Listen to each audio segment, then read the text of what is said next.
When I took the house over, I emailed him several times and even sent pictures of everything in the attic. I was sure his siblings or him would want the stuff. I shook my head. None of the kids wanted any memories? None. Yoshiro shrugged. It's been 5 years, and still no response. I scanned some of the books and went to the right. Yoshiro followed and gestured to the back. Lots of those boxes have clothes for women, and even kids. Curious, I asked, no men's clothing? There was, but I grabbed it. He winked. Her husband passed away before her.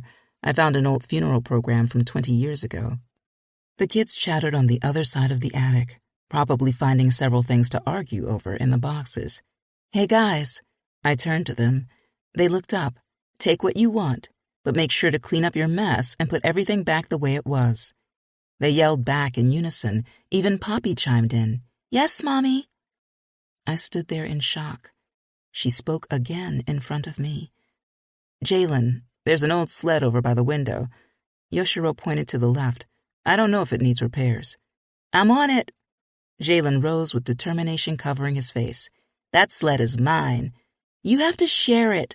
Kia wagged her finger. Jalen chuckled. Sure, I'll share it for a small fee. I shook my head and rummaged through the box in front of me. Yoshiro had been right. There were tons of women's clothing in there. I had no idea if she was my size, but I could definitely fit the sweaters. I pulled out a white cardigan and held it in front of me. Yoshiro nodded. That would look good on you. I smirked. Would it? Definitely. Noise boomed behind us. We both looked back. Jalen and Kia lifted the sled and headed out of the attic. I called after them, Be careful! With 2 stuffed and tattered bears, Poppy followed.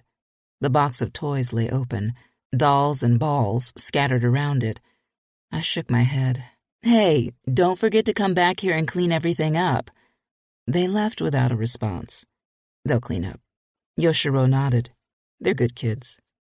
I placed the cardigan to the side and pulled out a few pants. Maybe with some adjustments I could fit them. The woman had hips like me, but I definitely had more behind. It was always a struggle to find perfectly fitting bottoms. Yoshiro studied my face. The bruises have healed. I set the pants in my pile. Have they? Yes. You haven't noticed? I never look in the mirror after one of Wyatt's meetups. I always avoid my reflection. Why? Because the mirror never lies. I pulled out another sweater and knew that would be a good fit. The mirror isn't like a person. It won't say something nice to not hurt your feelings. It's going to show you the entire ugly truth of the situation.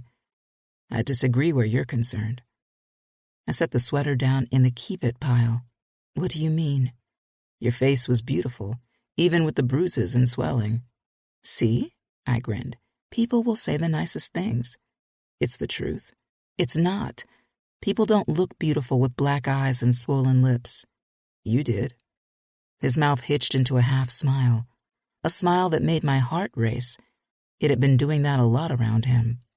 Yoshiro was definitely a handsome bastard, gorgeous even, and it didn't help that he was a considerate sweetheart, always trying to protect, always seeking ways to take care of us. My voice went low. Thank you. There's no need to thank me. I'm telling the truth. I turned away and did my best to focus on the clothes in the box. Sweet and good-looking, he made my heart warm. I would have to be careful and ignore the reactions. I'd already fallen for a man with a heartwarming smile, and now I was running for my life. Can I check? I looked back at him. Check what? The bruises and swelling. They're almost gone. He extended his hands towards my face, but didn't touch. I widened my eyes, and then froze.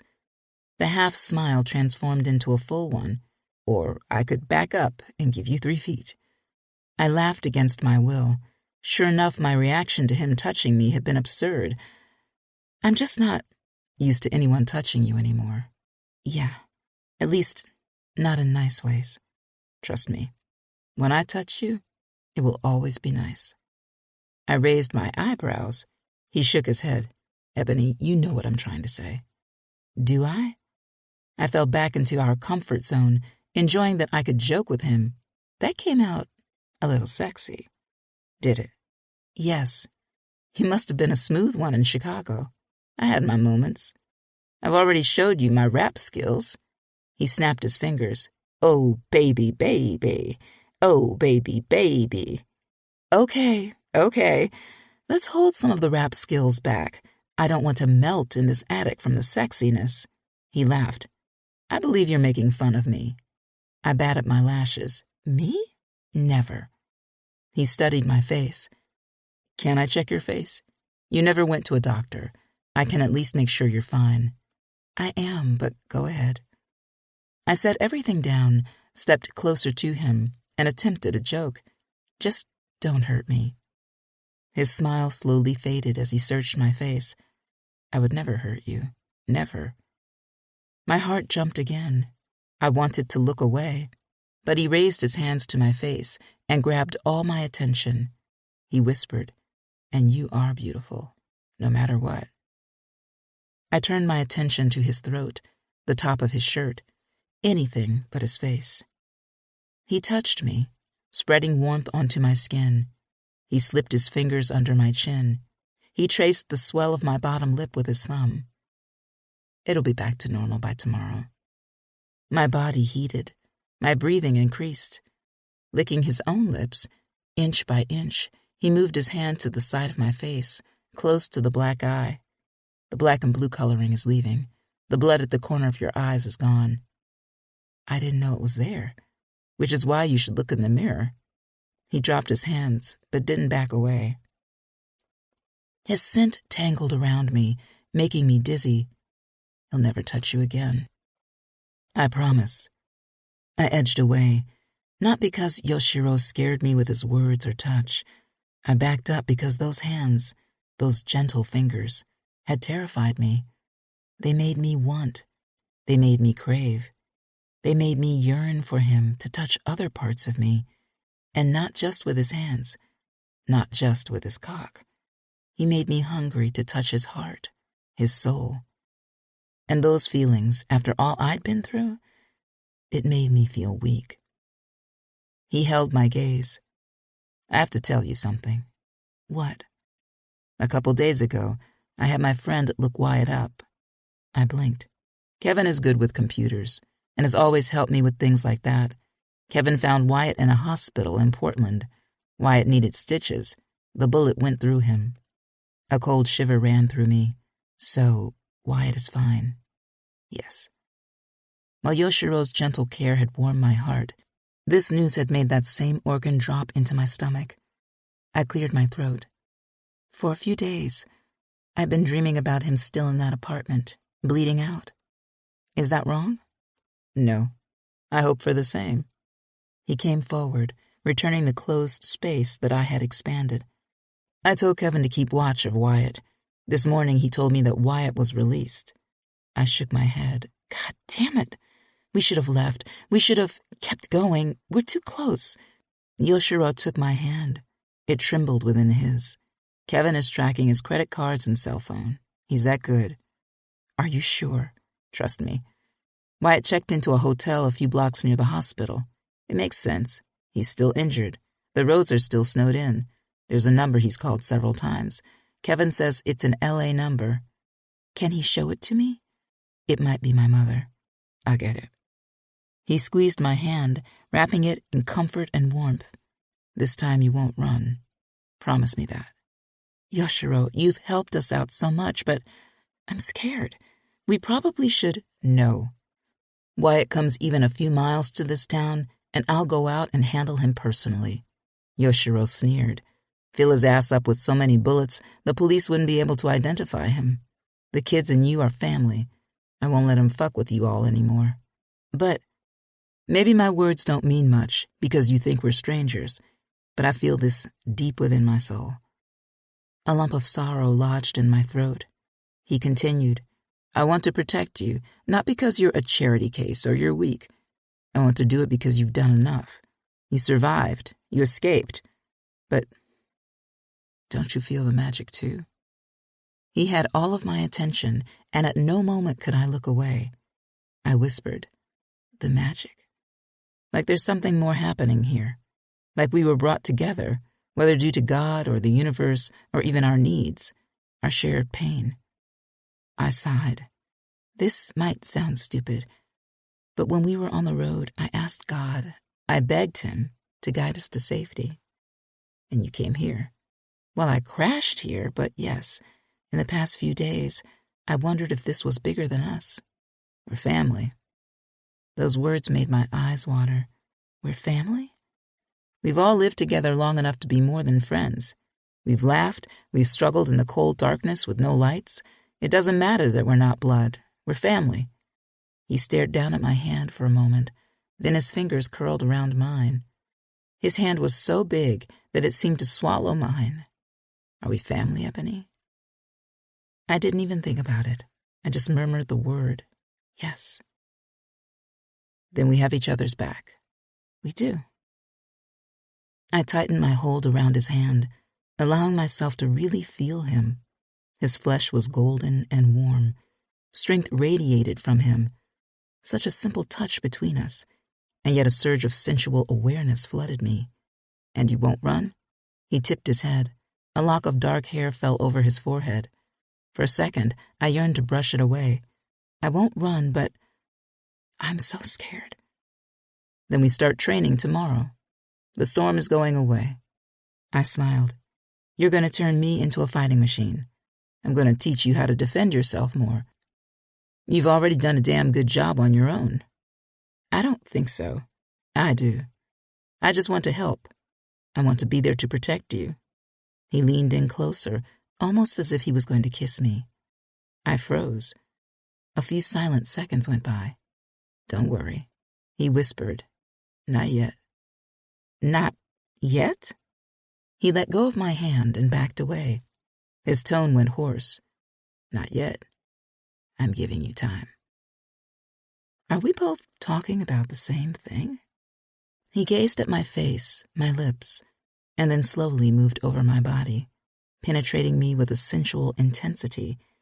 And still, Yoshiro's attention washed over me, emitting heat, delivering sparks to my core. I knew my face flushed.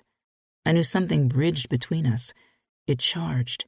It damn near came close to exploding into light right there. It was electric, magnetically drawing me to him. My pulse pounded in my ears as I looked away, telling myself it was all in my mind. Yoshiro unnerved me with his strength and intense stare. It was like he could see deep into my heart, deep within my soul, and he kept stirring up feelings and desires inside me that scared and titillated me. No, stop it. I have other things to focus on. Wyatt's out the hospital, and I'm not going to run. I let out a long breath and turned back to him. Thank you. No, Ebony, thank you. He walked off. I like having all of you around. It's brightened my days. He left me there, speechless, still able to inhale his exotic, manly scent. With that, he was gone, and I instantly missed his company. The security that came with him, the sweet, gentle kindness. Shit. With both hands, I ran my fingers through my dreadlocks, trying to gather myself, gain some form of control.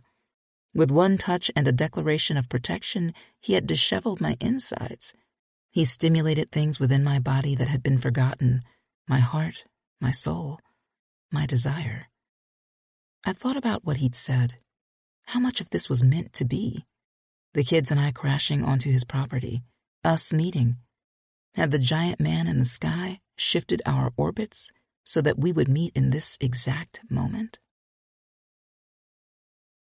Act 2. Chapter 11. Breakfast at Ebony's. Yoshiro. The next day, I dialed Kevin to check on Wyatt's location. Anything coming up? He's been active, but hasn't left Portland, Kevin said. Good morning, by the way, and yes, I'm fine over here. I rolled my eyes. What has Wyatt done? Yesterday, he took an Uber to a location in Portland. The next charge was one of those emergency tire repair places. An hour after that, I got a hit on his card at a gas station. He must have taken the ambulance from the apartment where he got stabbed. Yeah, about that, Kevin said. Who stabbed and shot Wyatt? Not important. Any more purchases? He grabbed some fast food that evening. This morning he purchased a XXX movie on the hotel's TV. That's it. The streets in Portland will be plowed tomorrow. I can guarantee it. The highways, too. There should be more activity then. What about his military background and the civilian defense agency he works for? I'm nervous about that angle. Hacking into credit card accounts and a phone is no problem. Getting into government and military systems? That could raise flags and get me caught. I nodded. You're right. See what you can find, but don't go too far where it puts you in danger. That's the plan. Either way, continue to watch his movements, please. I will, but tomorrow night the Titty Palace opens back up. The girls are itching to make some cash. Everyone's low. Are you sure people will even show up? The snow is still blocking many of the roads around here. That's because you're on the outskirts of town. Everyone downtown is moving about, and in the end, when it comes to titties, men will trudge through anything to get to them. I smirked. I can understand that. Can you? What does that mean? You barely look at them when you're there. But I had been taking glances of Ebony's breasts concealed in those soft sweaters. I ran my fingers through my hair. Let me know if you get anything else. No problem. And be safe, Kevin. I'm glad you're doing okay. Aw, Yoshiro, you love me, I groaned. We ended the call. Worry agitated my nerves. With Kevin returning back to work, there'd be less monitoring of Wyatt. I'd promised Ebony that I would keep her protected. I had to make sure he didn't get near the kids and her. There could be no reason for them to run away. With them here, the house was different. Kids laughed within the walls. How unlike the lonely days when I would lay in my bed and listen to the rain hit the window and imagine that the rain's pitter-patter was my son's voice. Now, every morning, I woke up with excitement. A pep in my step, a song in my heart. Hope came as I wondered what way Jalen would make me laugh today, or how Kia would outsmart her brother this time, or even what new words Poppy would say. Surely the dogs felt the same way. Salt continued to sleep by my bed, but Peppa had been a lot to deal with in the evening. She always scratched my bedroom door to get out. Once I thought she was signaling to go to the bathroom. When I opened the door, she went straight to Ebony and the kids' bedroom and whined. I had to force her to come back in my bedroom. It appeared that Peppa was now Poppy's dog. The little furry traitor. All it took was an adorable face. But Peppa wasn't the only one in the house changing or switching routines. My monthly sessions of self-pleasure had shifted to nightly ones. I'd promised to only stroke myself to Ebony's vision once, but I'd lied to myself. I couldn't control my desires anymore. Every time I inhaled Ebony, my body went wild. Every moment she tossed those lovely locks over her shoulder, I yearned to touch them and curl them around my fingers. Ebony's accidental brushes of her arm in the kitchen, her laughter at my rapping and dancing, and even her kindness emitted the brightest light into the darkest corners of my heart. So within the privacy of my shower, I jacked my cock to fantasies of her naked and moaning under me. So far, I'd fucked her many ways in my mind. Missionary and on her back, on all fours and with her on top, riding my cock, owning me. She was captivating and warm and so fucking soft. Something as simple as her smile triggered joy in my day, because when she smiled, it came slow, beginning with a faint curve of those full lips. And then it spread, showing dimples in each cheek, and those brown eyes lit up to pure brightness. She's changing me, too. I spent hours in my studio beyond the living room, painting her face and trying to capture its true beauty. But I never could. Canvas after canvas, I failed. That heart-shaped face, those high cheekbones, that cute nose. I couldn't capture her. The pure essence, the life in her eyes, how the light always hit her hair. And that was just her face. Ebony had lush curves I longed to explore. Those rounded hips and tempting breasts, those thick thighs and the guaranteed softness between them. She had no idea what she was doing to me.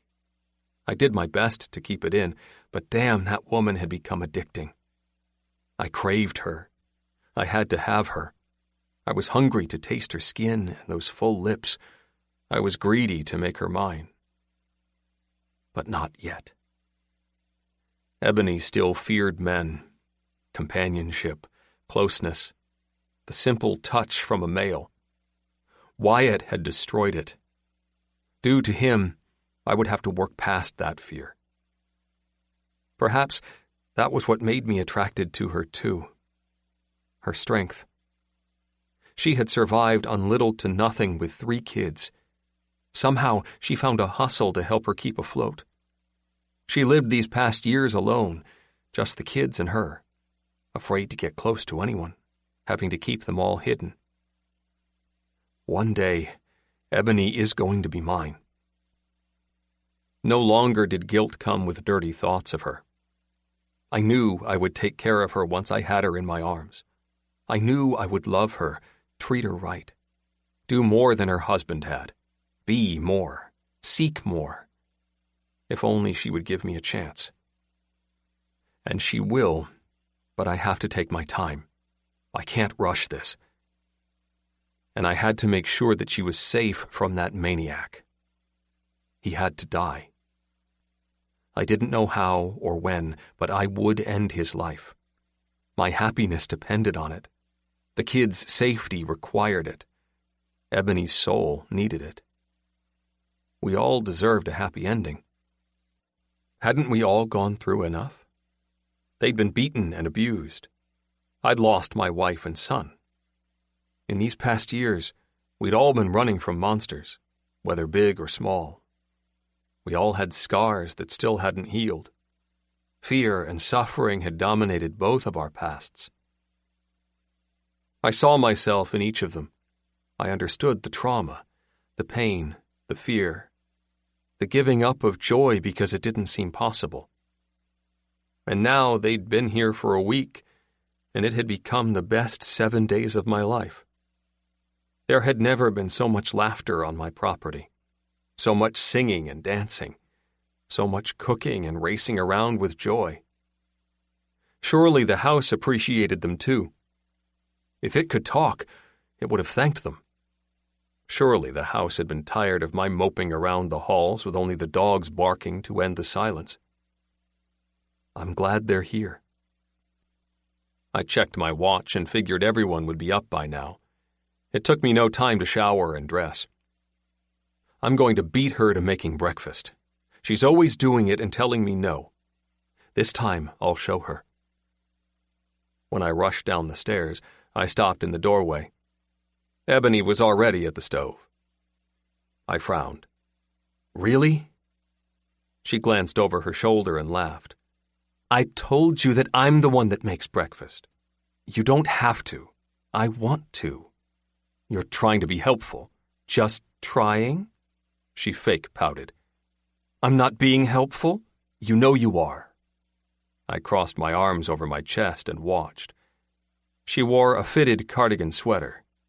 It was long and hugged every curve. You're spoiling me. Not even a little bit. If you keep this up, I'm going to forget how to make breakfast for myself. She shrugged and gestured with the spatula at the window. That's fine. I'll be right over there in the back of your property. You can just get dressed every morning and walk on over. She hit me with that heartwarming smile. We're family, remember? Mi casa, su casa. Well, it's already your house anyway, but you get what I mean. I do, and I will take you up on that invitation. Heavy trampling sounded on the stairs. The kids are up. I chuckled to myself, knowing what would come next. Yoshiro, can we take the dogs out and feed them? Kia stared at me. Her bruises had left. She looked like a normal little girl now. No stress around her eyes. No swelling among the sadness. "You've got it." "Come on, Poppy," Kia called behind her. "We're feeding the dogs." "Yes!" Poppy raced down next. Jalen followed her. He'd been in the middle of putting on his sweater. Part of it dangled on one arm as he tried to get the other one in. "Wait! Don't go without me!" Ebony shook her head. "Everybody, calm down." Salt and Peppa barked and jumped. Sometimes they were worse than the kids. Once they barreled out of the house, I walked over and stood next to Ebony, reveling in her familiar scent. When I knew she wasn't looking, I inhaled deeply. "What are you making?" "Bacon and eggs. Oh, could you get the bread and some plates out?" "Of course." I picked the plates first, since they were so close to her. It gave me the opportunity to brush against that lovely body as I reached into the cabinet. Her body shivered, shoving me on edge. She faltered with flipping the bacon over. "Shit." I smirked. "You need help?" She blushed. "No." I wouldn't touch her again this morning. But her reaction was enough to give me hope. It told me that we were both attracted to each other. Or maybe it was all in my head. All my yearning creating a reality that might not be there. She glanced my way. "You didn't get the bread." "Oh, sorry." I hurried, grabbed it, and brought the loaf over to her. "There you go, Queen." She laughed. "Are you flirting to get more bacon and extra eggs? All you have to do is ask." "That wasn't flirting. I just called you a queen." She turned the pan of bacon off, placed them on a tray to drain, and returned to the eggs. "How did you sleep last night?" I asked. "Good, like always. That bed is super comfortable." "I was thinking that the kids could sleep in the other rooms. Surely you all would be more comfortable." She bit her lip. "Yeah, but—" "You'll think about it?" "Yes." She turned my way, and for a few seconds her gaze strayed to my arms. "You're not cold with just a shirt?" "Nope," I joked. "In fact, I would take this shirt off, but the kids are around." Her gaze hit my chest, then lowered a little to my crotch. She swallowed and returned to the eggs. "Yeah, there's an attraction there, even if she's not ready to realize it." I could see it in her eyes, and the way her skin flushed, and her breathing went shallow the more I came near. Be patient. It took everything in my body to hold myself back. I wanted to yank her to me, take her into my arms, and crush my mouth against those lovely lips. But if I rushed it, she would walk away. Would it be too much for her to handle? Would she see me like an erratic beast? No better than Wyatt? Would her comfort with me go? Would the only option for her be to rush away? Escape? Ebony's soft voice pulled me from my thoughts. "So I woke up early and rummaged around the attic some more." "Okay." "I found a box of Christmas lights and an old plastic tree. I don't know how soon we'll be able to move into the other house, but I was wondering if I could decorate the house in the back or this one. I don't want to bother you." "Decorate this one." The idea of them moving out of the main house so soon made me uneasy. They would still be fine and safe, but I would miss them. "Let's have you move into the other house after Christmas. It should be done by then. There won't be a lot of repairs, but I want to make sure everything is good." It wasn't all a lie. They would still need furniture, and I would have liked a fresh coat of paint in each room. The plumbing had to be tested as well as the heating. If I rushed it all, they could be in the house by the end of next week. But I didn't want them to rush away. And I damn sure didn't want them to move just yet. "Do you celebrate Christmas?" Ebony asked. "My family didn't do it as much as my friends.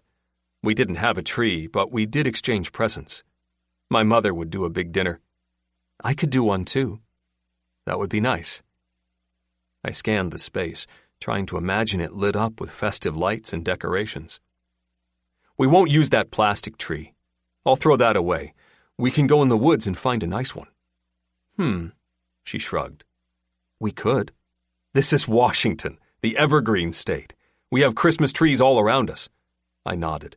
We'll find a nice one, big and full. Love that idea.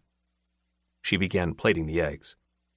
We never get to celebrate the holidays like I want. There's been few times when we've even been in the same place more than a month. That'll change now. I hope so. It will. I hoped she caught the certainty in my voice. Everything will be different. So, you never told me how much you wanted to charge for rent. She laughed. I'm over here making plans to move in, and I may not be able to afford it. What can you afford? No, we're not going to do that. Give me a good price, something that's fair to you too. Let me think about it. I brought the plates that she'd finished over to the table. But keep in mind that I don't need the money. It would just be a gesture. I don't like milking off people. The kids rushed in, ending our discussion. Well-disciplined, they took off their shoes and hung up their coats. Kia rushed to get an old towel and dried the dogs off. And then all of them washed their hands. Ebony had them working together like a perfect machine.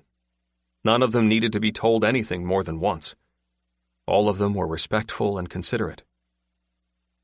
What kind of man would bring terror into these kids' hearts? One that wasn't a man. I sat down at the end of the table and wondered if the kids blamed themselves for their father's abuse of their mom.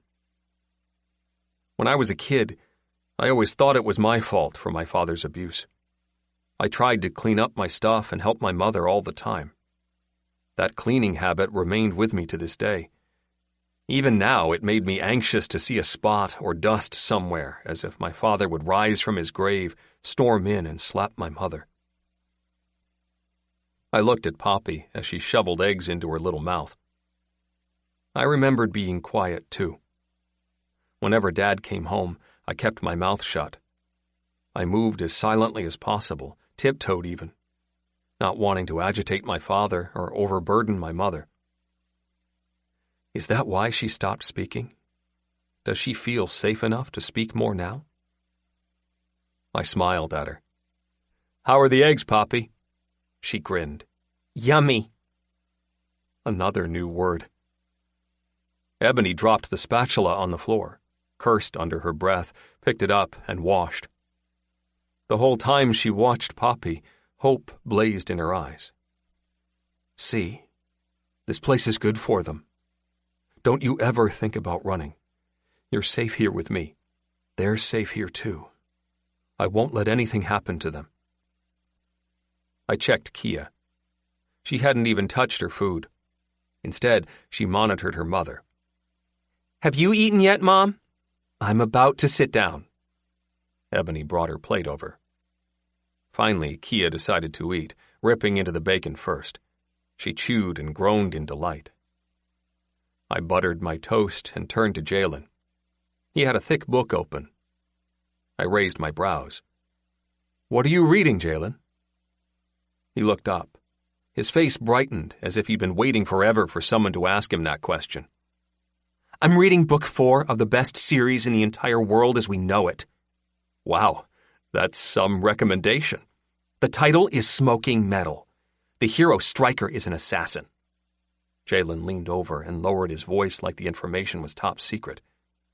Stryker gets paid to kill people and works for a mysterious man who gives him the commissions. I chuckled. Now that may be something I would love to read. I've got the first 3 books if you want them. I've already read them. Kia shook her head. You put those books in your emergency backpack but somehow forgot underwear? Don't judge me. The books were more important. Jalen turned back to me. If you want to read book 1, I can give it to you later. I'm down. I would love to check it out. You're in for an adventure. Bits of egg flew from his lips as he began talking fast with excitement. Stryker goes all over the world to kill these people. Hold up. Ebony widened her eyes. You didn't tell me the hero was an assassin. You said he was a teacher. Jalen frowned. But, well, Jalen, you know I don't do lying. Mommy, it's still reading. You want us to read more instead of play with our phones. That's what I'm doing. The conversation shifted to Ebony lecturing him about lying and reading appropriate content. Jalen kept his argument going. In the end, he won, promising to never lie again and to hand Ebony his phone for a week due to the lie. When we all finished, I spoke first. I've got the dishes. Poppy laughed. Kia shook her head. Mommy would kill us. I wouldn't kill you. Ebony sipped her juice. It would just be slow torture. I shook my head. I can get the dishes. We're supposed to clean up after breakfast. Jalen rolled his eyes. The boss lady's orders. She's trying to make us responsible adults. I admitted. It will definitely do that. Jalen marked his page and closed the book. Maybe for Kia and Poppy, but I'm going to have a maid. Nope, Kia muttered from the kitchen. You're going to be a maid. Let's just focus on the dishes, guys. Ebony rose to take her plate over to the sink. No, Mommy. Jalen stopped her and grabbed the plate. I've got it because you're the best mother in the world. Skepticism covered Ebony's face. Oh, really? The best. You still lost your phone for the week. Jalen frowned and headed away. I loved their banter. I relished in the company. This was what Seymour had taken from me. A family to enjoy. Now, with an inkling of it back, no one would take it from me a second time. If you're smart, Wyatt, you'll give up and go back to L.A. If not, then you better enjoy this Christmas, because you'll never see another one.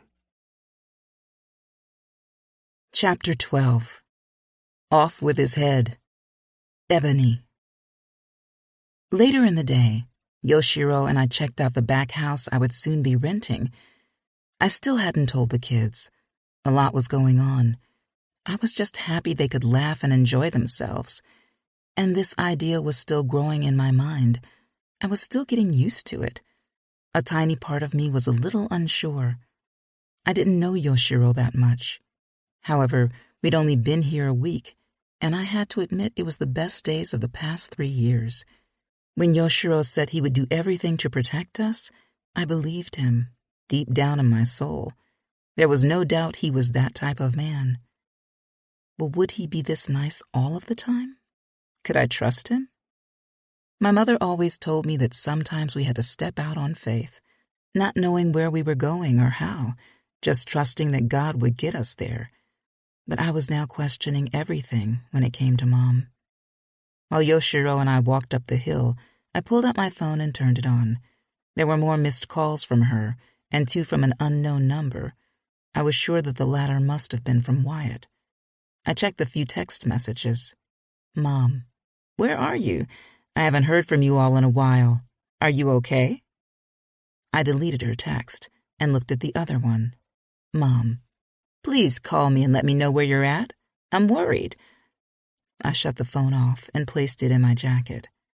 At my side, Yoshiro asked, Are you okay? Yeah. I looked at him. Did you ever get that number from your friend, the number that Wyatt was calling? Yes. He dug into his coat, took out his phone, swiped it a little, and showed me the screen. This is the number. Hate brewed in me. That's definitely my mom. She really was the one giving him our locations. I didn't want to believe it. He's hoping that you've gotten in touch with her by now and given it. I won't. Well, we could use this to our advantage. What do you mean? You could give her the wrong places. Have him running around. You can decide where he is and how far he will be from you. That's a good idea. My only worry is that Wyatt may do something to your mother if she keeps unintentionally giving him the wrong address. My stomach twisted. We should wait until we have a plan. I smiled. A plan. We'll need one if we're going to end this. You can't keep running. It's defense mode. It's now time for you to go on offense. It's your turn to attack. To have him running. We got to the house. I thought about his words as he unlocked the front door. I don't want to do any of that. I just want to live my life and take care of my kids. Wyatt won't let you. You're a single mother. When you're at peace, the kids are too. Yoshiro opened the door and moved aside to let me walk by. Anytime people mess with your peace, you've got to get rid of them, whether by cutting them loose or killing them. Those words made me uneasy. Had I been a different woman with a different life, I might have been terrified with what he'd said. But I'd been too close to being killed by Wyatt. I couldn't even count the number of times he'd put a gun in my face or wrapped his hands around my throat and choked me until I couldn't breathe. Killing him had been something I'd dreamed about for a very long time. And it wasn't my fault. It was his. You should have left us alone. You're right, Yoshiro. How do I do it? Why don't you let me? Because it's my problem. My poison shouldn't taint you. I walked inside. He laughed. That's not funny. Since you've been here, you've done nothing but heal me. Stunned, I leaned my head to the side. Did you need healing? Yes, but I didn't know it until you showed up. My heart warmed with his confession. I hope you're right. I hope we're really helping you as much as you're taking care of us. Yoshiro spread his arms out. So what do you think? I scanned the spacious room, already falling in love with the house. Ideas raced through my mind. I could put a couch in the back and put a nice coffee table for the center. Bookshelves would line the walls, and a TV could be on the right. I'll take it. His face brightened. You haven't seen anything else. It's already bigger and better than the places we've been staying at. He frowned a little but guided me forward. Then we'll improve it even more. We entered the kitchen. Like Yoshiro had said, it was massive with 4 stoves and 3 fridges. The counter space was fit for a restaurant for sure. We can get rid of most of the appliances, but this kitchen is state-of-the-art. The owner put a lot of care into the place. He gestured for me to follow him as he headed through a door. This is sort of a den. Remember, she used the living room as the restaurant's dining area. I think she relaxed here in between shifts. Another door led to stairs. We headed up. There's 3 bedrooms up here, but unfortunately 1 bathroom. That's fine. There is a bathroom downstairs. I'll show it to you before we leave. Awesome. This is the master bedroom. She stocked barrels of wine in here. He flipped the switch on the wall. Everything illuminated. Good.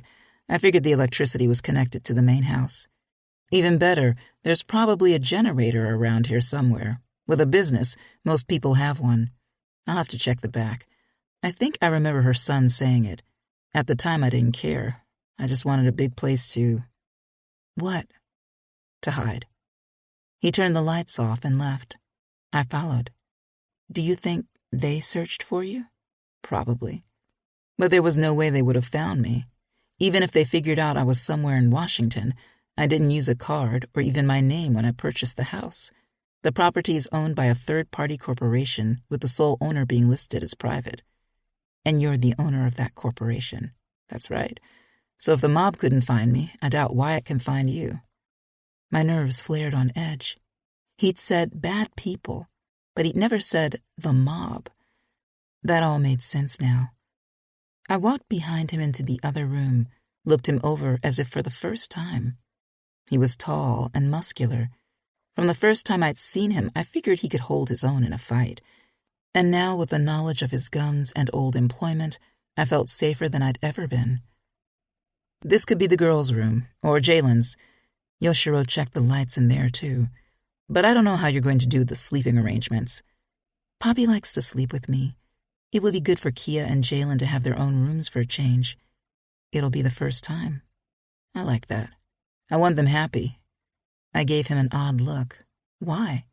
Because they make me happy. They make me laugh. They give me... He shrugged. I don't know. Purpose, I guess.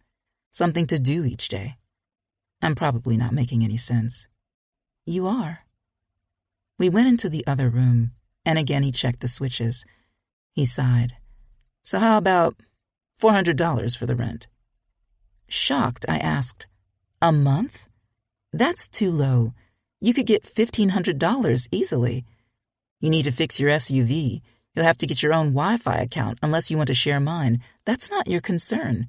$400. No. I shook my head. At least, I don't know, $900, or you're really bad at business. You never go up on the price. I'm trying to be fair. This is about your kids and you having a safe shelter. Fuck being fair. He left the room and called back. $400 or no deal. Wait a minute. I rushed to follow him down the stairs. That's my final offer. I laughed. Oh, really? We got to the living room. He faced me. Have you figured out what gun you want? I sighed. Yoshiro, I'm still wrapping my head around staying here. Are you okay with the guns being downstairs in the basement? If not, I can move them to the main house. He gestured behind me. That door leads there. We'll have to put some special locks on it so the kids don't venture down to the basement on their own. Good point. I can put together a lease tonight. That sounds good. Nodding, I looked around. We're really moving here. He beamed. You are? I can't thank you enough. If you ever need me, you have to promise to ask. I'll be there. I'll do anything. He pierced me with an intense gaze and then dropped it to my lips. I stirred, my skin flushed with warmth. His attention affected me in a way that I'd been unprepared for. I was finding that I loved the way he watched me. Sometimes I even looked forward to it. But still, I wasn't ready to think any deeper about it. I wasn't prepared to wonder if I yearned for more. There's a school in the area. Yoshiro pointed at the road far off. Maybe as things get better, when the problem of Wyatt is solved, perhaps you could put them in school. I would definitely be thinking about it. I see a school bus go by every morning. It would probably come here. I smiled, imagining a normal morning where I got them ready for school, making their lunch boxes, and walking them to their bus stop with no worries in my head, no fear that Wyatt was lingering within the shadows. This is going to be good. We headed back to the house in silence. Later that afternoon, we ventured out with the kids to find a tree. While I thought the other days were the best, this one had risen even higher. I had a home, a place for us to live. I'd figured out how Wyatt had been finding us all these years. That knowledge would buy us more time to settle down and give me a plan to end him for all. And Yoshiro would help. I had no doubt in my mind he would have my back. He had the strength, the knowledge. He'd done things that would scare most, but not me. When I looked at him, I saw my savior, someone I could run to when the monster came around. And I'd walked this earth for too long alone, only having myself to depend on as I took care of my kids and worked to keep them safe. It felt good to have a friend, to be part of a real family. Jalen picked a huge, fat tree. Yoshiro had brought 2 axes, and they chopped it down together. And it might have been a sick thing to do, but as they hacked away at that wood, I pictured Wyatt's neck right there. I smiled wide, full of happiness. That's right. Off with his fucking head. In my mind, bits of flesh spattered, blood spilled, and when the tree toppled over, it was Wyatt's face that I saw rolling on the ground. I'm going to kill you. That thing inside of me that I needed, it's here, right here in my heart. That night, the kids and I finally got to hang decorations and put up a tree. It was the first time in 3 years. Seemed like every time we got a box of Christmas balls out, Wyatt arrived to spoil all the fun. Granted, now I knew it was my mother who had helped. She always asked for the address to send presents during the holidays, and those were the times when we ran the most. But tonight, I stared at the big Christmas tree lit up and shining bright. Kia stood next to me. Her eyes watered. Jalen asked to sleep by it. Yoshiro raised Poppy high in the air to place the star. And I almost cried right there, just from the sight of the light and the kids' happy faces and Yoshiro's strong, manly presence welcoming us, protecting us, helping us weather the storm in our lives. God, is this the life? Is this going to remain? Are we really done running? Chapter 13. Death's Game. Yoshiro. In my nightmare, Death slipped into my bedroom. He wore a large black cloak. It was less fabric and mainly smoke. It wisped and wound around his skeletal form. His eyes glowed red. He had no teeth, and when he extended his bony arm and exposed his hand, tiny, screaming faces bulged and moved within his palm. Although he hovered a foot above the ground, the floor creaked. I sat up in bed. "Why are you here? I'm not ready to die." Death came closer and hovered over me. "Are you sure, Yo-Yo?" I flinched at him saying my nickname. Death pointed to the window. "You're going to drown." I looked that way.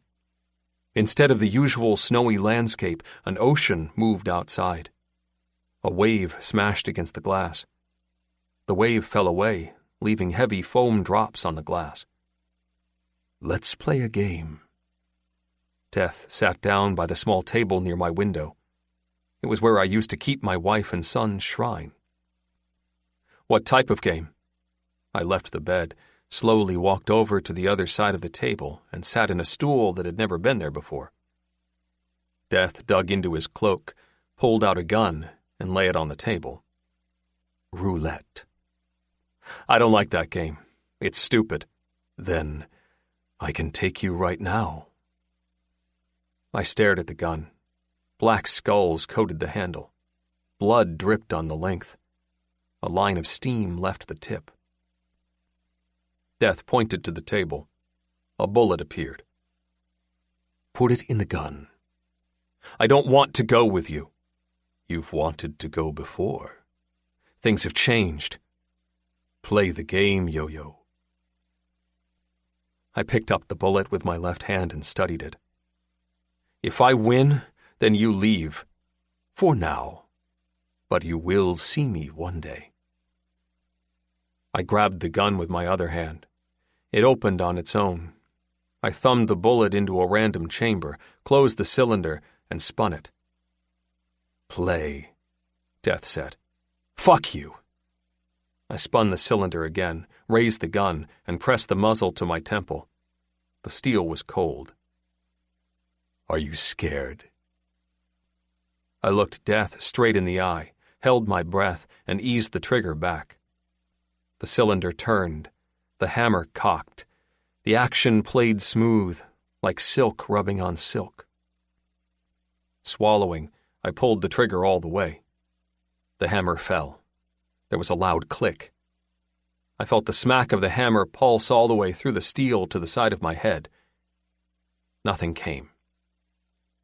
Death's red eyes glowed brighter. "You're lucky."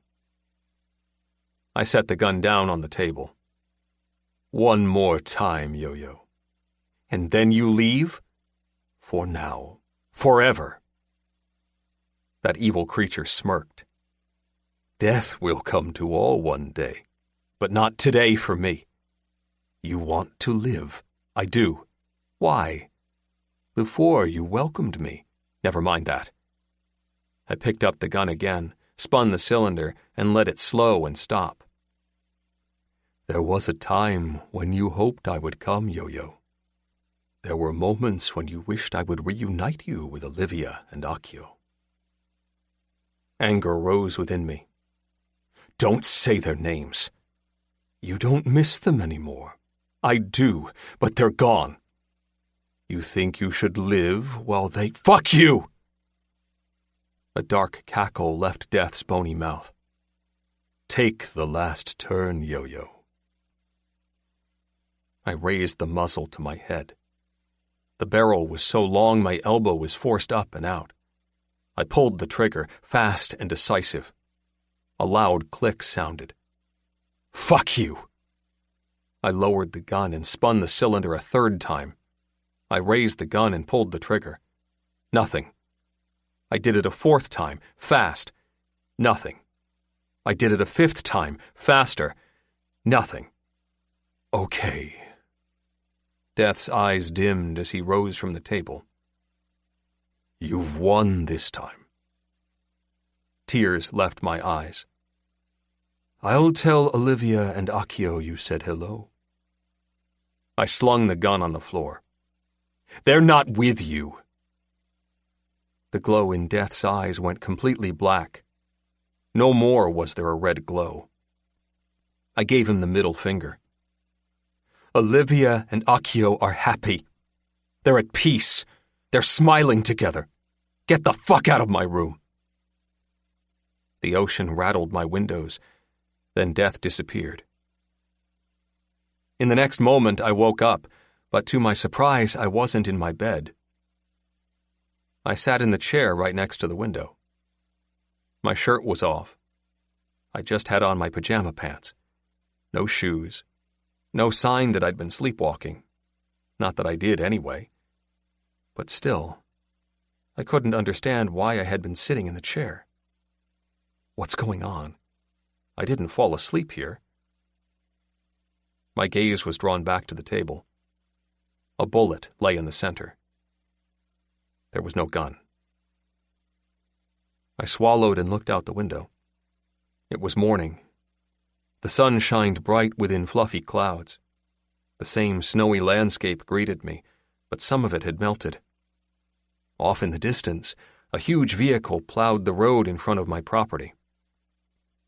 All three of the kids were already outside, building some sort of igloo. They had made tons of bricked snow with molds made out of sticks. Kia oversaw production, pointing here and there. Jalen stacked the bricks on the side of her. Poppy pushed the snow into the molds to make more. I checked my watch. I slept through breakfast? Fuck, it's almost lunchtime. Sighing, I turned back to the bullet on the table.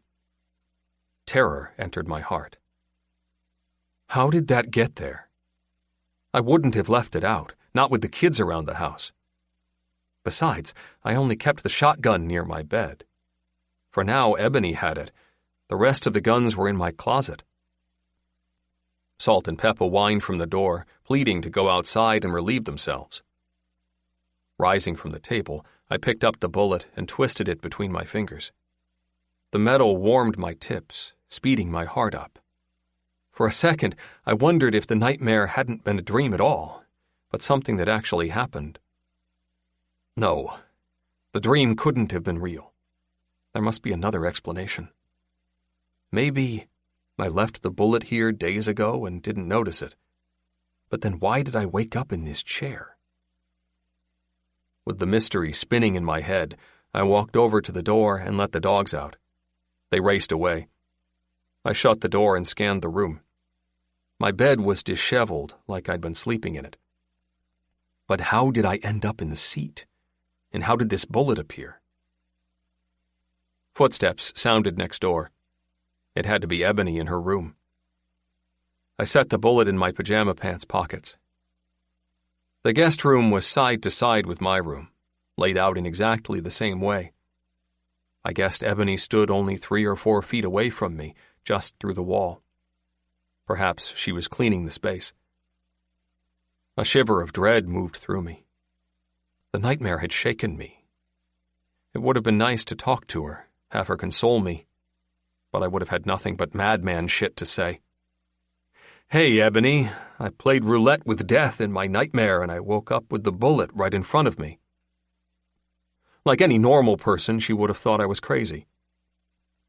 Letting out a long breath, I touched the wall as if I could breathe in her energy, wrap her soothing presence around me. I knew what the walls were made of. They were the original ones, close to 100 years old. A great balk of timber lay crossway on the floor. Brick was built up on top of it, rising all the way to the ceiling. When I had bought the house, Kevin and I had done renovations, patching the bricks that appeared weak, plastering the edges, and giving the walls a solid stucco finish. All of this would seal out most of the sounds in each room and fireproof the house. But still I caught her footsteps between the foot-thick sandwich of stucco and brick between us. And for now, that was enough to comfort me, to make the nightmare disappear, to quiet the questions of the bullet sitting in my pajama pants. Death's words rang in my head. There was a time when you hoped I would come. There were moments when you wished I would reunite you with Olivia and Akio. My eyes burned with the reality. Whether death had really come or not, he'd been right. I had wanted death to come my way. I did contemplate taking my life. Many times I considered walking up to the other house, grabbing a gun, sticking it in my mouth, and pulling the trigger. I'd planned on doing it there, while leaving the dogs in the main house. The only thing that saved me was that I didn't want Salt and Peppa to see it, be left behind, lying next to my dead body. And then I wondered who would take care of them. Kevin was shit when it came to taking care of himself. There would be no way he could properly love the dogs the way they deserved. I talked to Mabel at the gas station from time to time. Besides helping her kill her father, I didn't know how she would feel about watching my dogs. She had no pets and seemed to not have an affinity for animals at all. And so I put suicide on a back shelf in my mind. The sound of Ebony's footsteps disappeared. Outside of the window, the dogs barked. One of the kids must have noticed them downstairs and let them out. Laughing and loud chatter from them came next. I smiled. A soft knock came to my door. Ebony. Excitement filled me. I rushed over and opened the door. She widened her eyes as she took in my bare chest. "Oh, I can come back." "No, stay." I stepped away from the door. "Come inside." Her gaze strayed to the dragon tattoo on my bicep and then returned to my face. "Oh, I don't need to. Come in. I just figured you were up, and I'm up." I smiled, loving her attention on me, even though she was clearly uncomfortable with giving it to me. "I had your breakfast in the fridge and now your lunch." Those eyes fell to my six-pack. I was glad I'd taken the time to stay in shape all these years. She cleared her throat. "I can give it to you." My mind went dirty. "Give me what?" She blinked. "Your breakfast or lunch." "Oh." I shook my head. "That's right, because you were talking about food." She widened her eyes. "What did you think I was talking about?" I ran my fingers through my hair. "It's not important." She gave me a nervous smile. "Okay. I'm going to finish what I was doing. I just didn't see you earlier. I was worried." I grinned. "You were worried?" "I was." She blushed. "Like you said, we're family."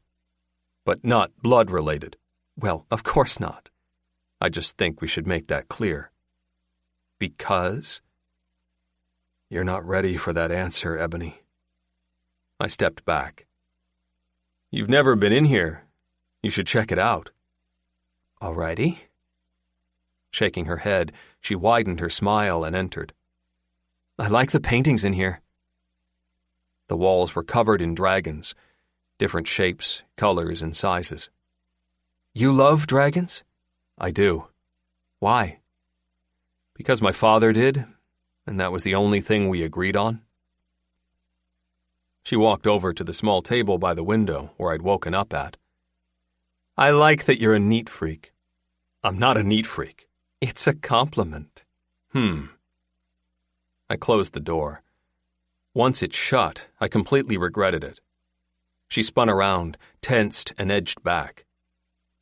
I opened it back up. "Sorry, that's a habit."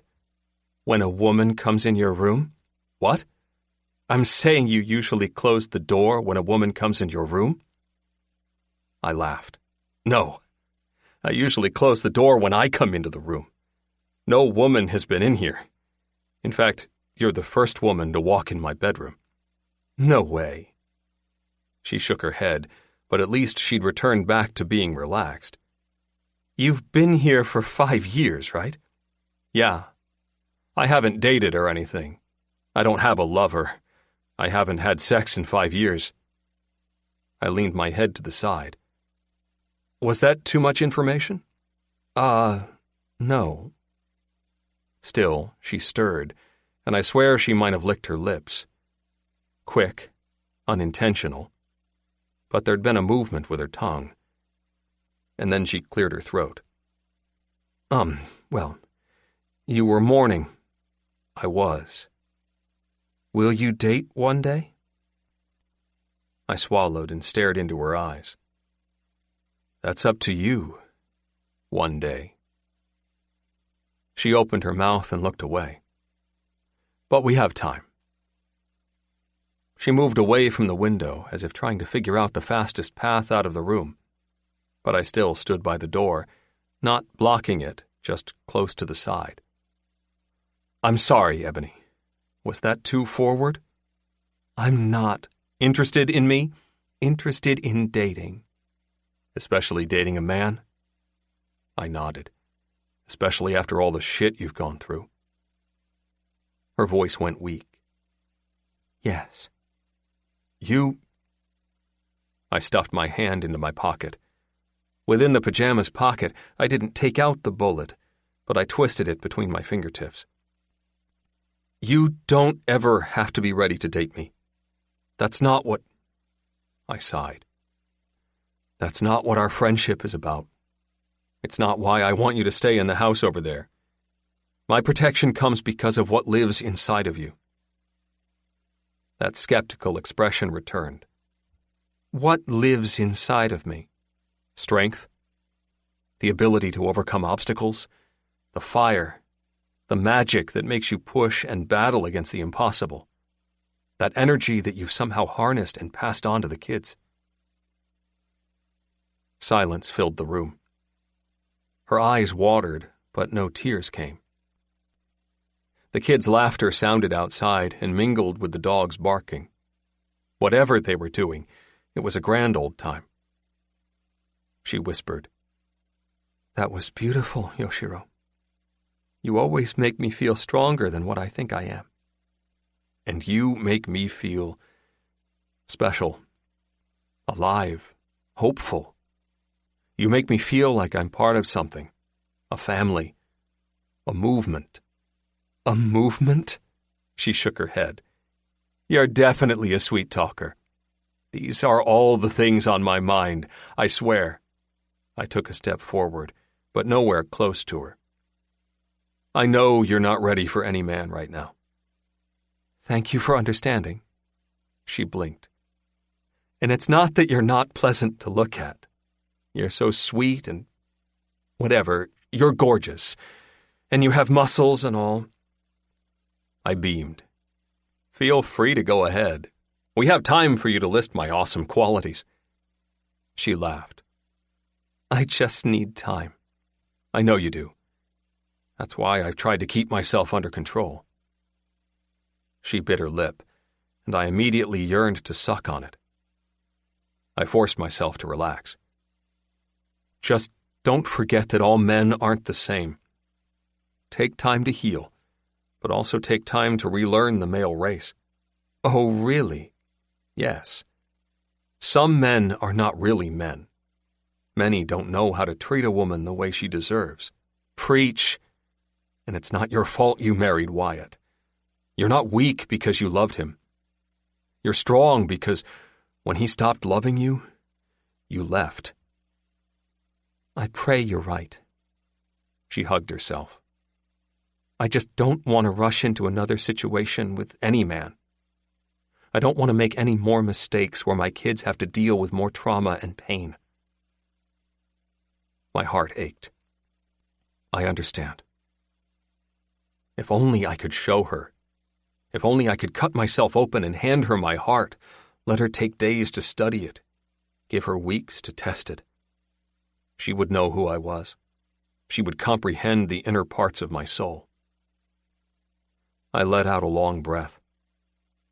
I just want you to know there's no strings attached to my friendship. I believe you. But I do like you. I do want... Her voice lowered. Yes? There's something about you, Ebony. Maybe we're similar in some ways. Same sort of sadness, same sort of yearning to live and survive. Whatever it is, you've drawn me in. I twisted the bullet in my pocket. I just want you to know that I'll be waiting here for you, no matter how long it takes. Days, weeks, years. She smiled. You won't wait years. I gave her an intense stare. Test me and see. Heat bridged between us. There was no doubt that an attraction had sparked, whether Ebony was comfortable with dealing with it or not. As we talked, her gaze continued to slip along my body and not just my bare chest. It strayed to my crotch. I was thankful my cock hadn't jumped. I'll take my time with you, but soon you'll know how good I can make you feel. Ebony deserved pleasure. We both did, and I was going to see that we got it. I stepped back in my position in front of the door, not completely blocking it, but enough. I could tell that I'd given her a lot to process, that she was ready to leave just from the fact that she was so confused with her emotions. The more she was around me, the more I learned about her and needed to know more. So, she cleared her throat. I'll let you put a shirt on. I mean, not that you need to put a shirt on. It's your house. I grinned. So you want me to keep my shirt off? No. Why not? She blinked. I'm just playing, Ebony.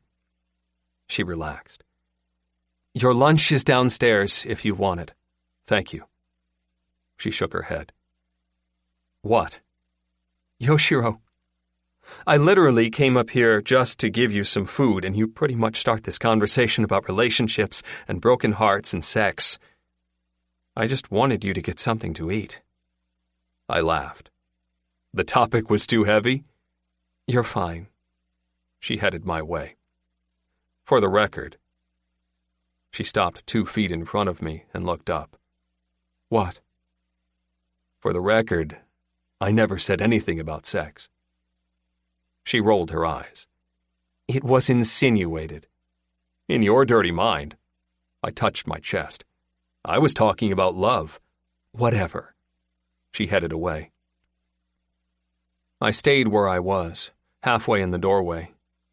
Ebony brushed against me as she passed. And I relished in that simple touch, wishing we could have more contact, body to body, lips to lips. She was right about the insinuation of sex, but I wanted her to realize that it was on her mind too. She craved my cock just as much as I wanted to lick that pussy. But I wouldn't push the matter. I wouldn't take it too far. She'd gone through too much and survived. After she left, I pulled the bullet out of my pocket, tossed it in the air, and caught it. The mystery of its appearance wouldn't be solved today. Possibly it would never be resolved. But I knew in my heart the puzzle of Ebony would be settled. She would always be on my mind, and I would be right there, waiting, hoping, and craving. My phone rang. I walked over to the nightstand, grabbed it, and answered. Hello? Hey, it's me, Kevin said. That guy Wyatt left Portland. He's at a house in Vancouver, Oregon, right on the border of Oregon and Washington. Less than an hour from here? Yeah. Kevin continued. I checked the spot out. It's one of the chicks from the restraining order, Selena Garcia. I guess she doesn't mind him being there. They ordered 2 large pizzas, liter of soda, and some cookies. He paid with it on his credit card. He also bought 2 movie tickets online. When's the movie? Let me see. He coughed. Looks like it's a late one. Starts at 10 p.m. tonight. Okay.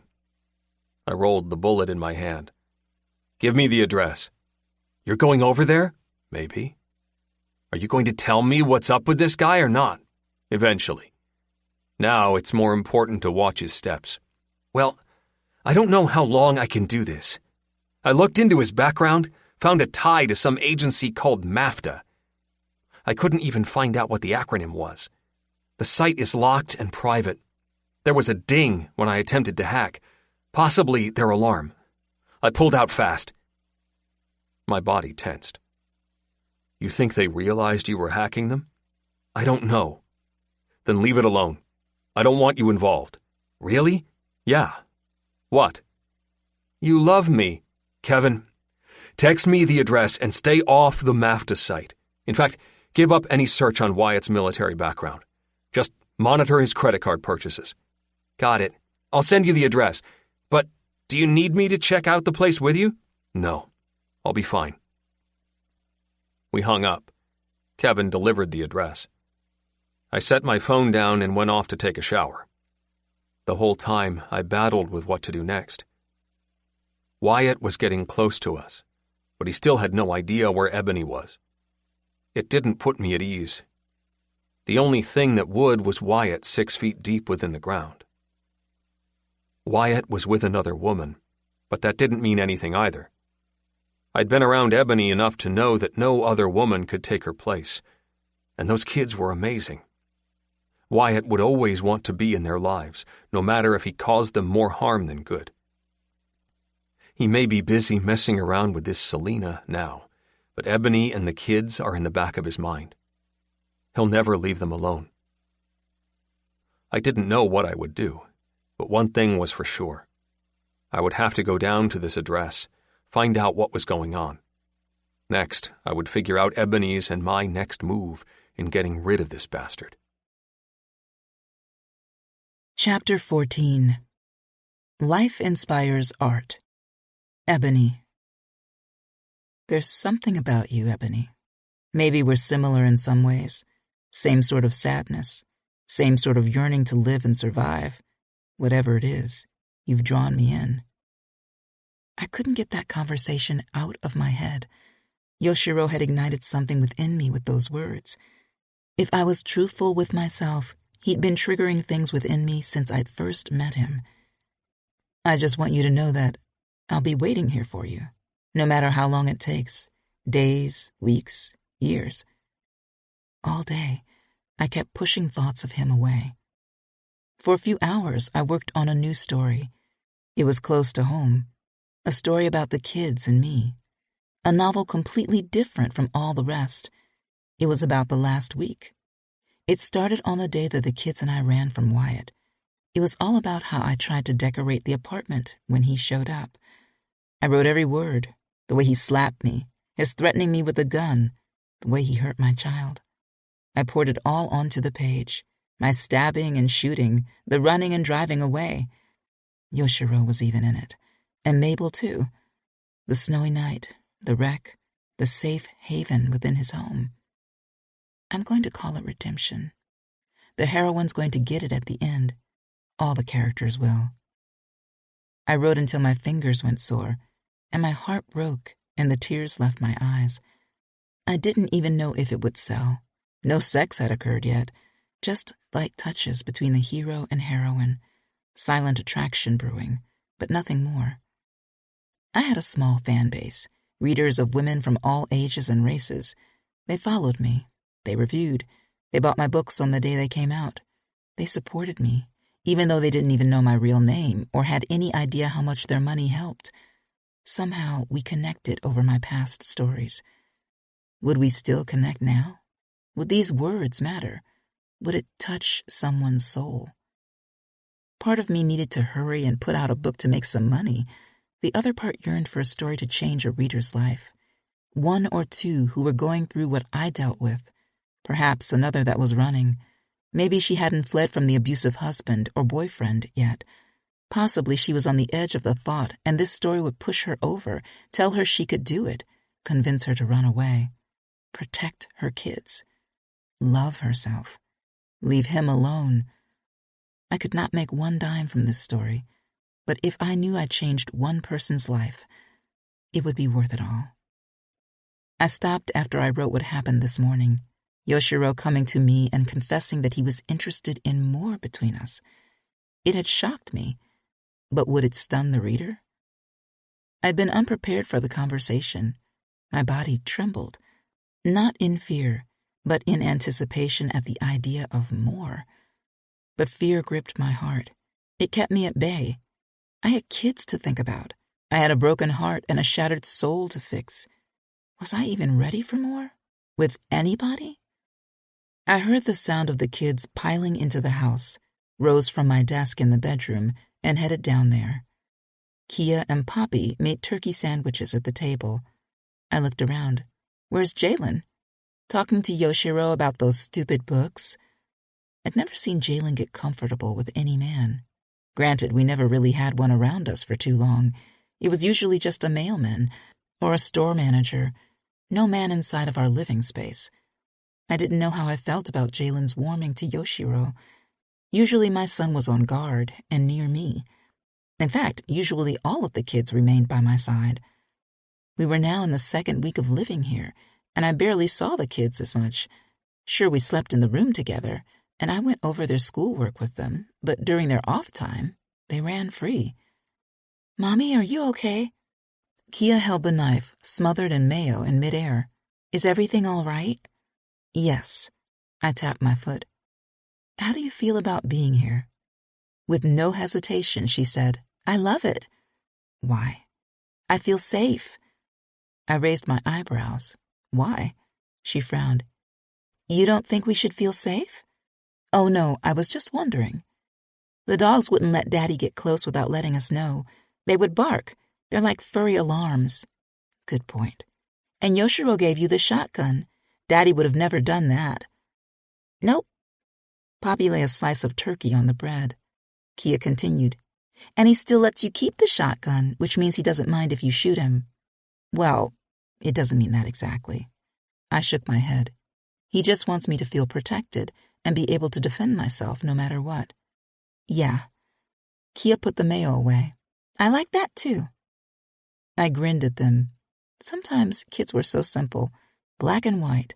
There was no in-between with them, no gray areas. Perhaps adults overcomplicated situations. Yoshiro has offered to let us rent out the house in the back. I pointed in that direction.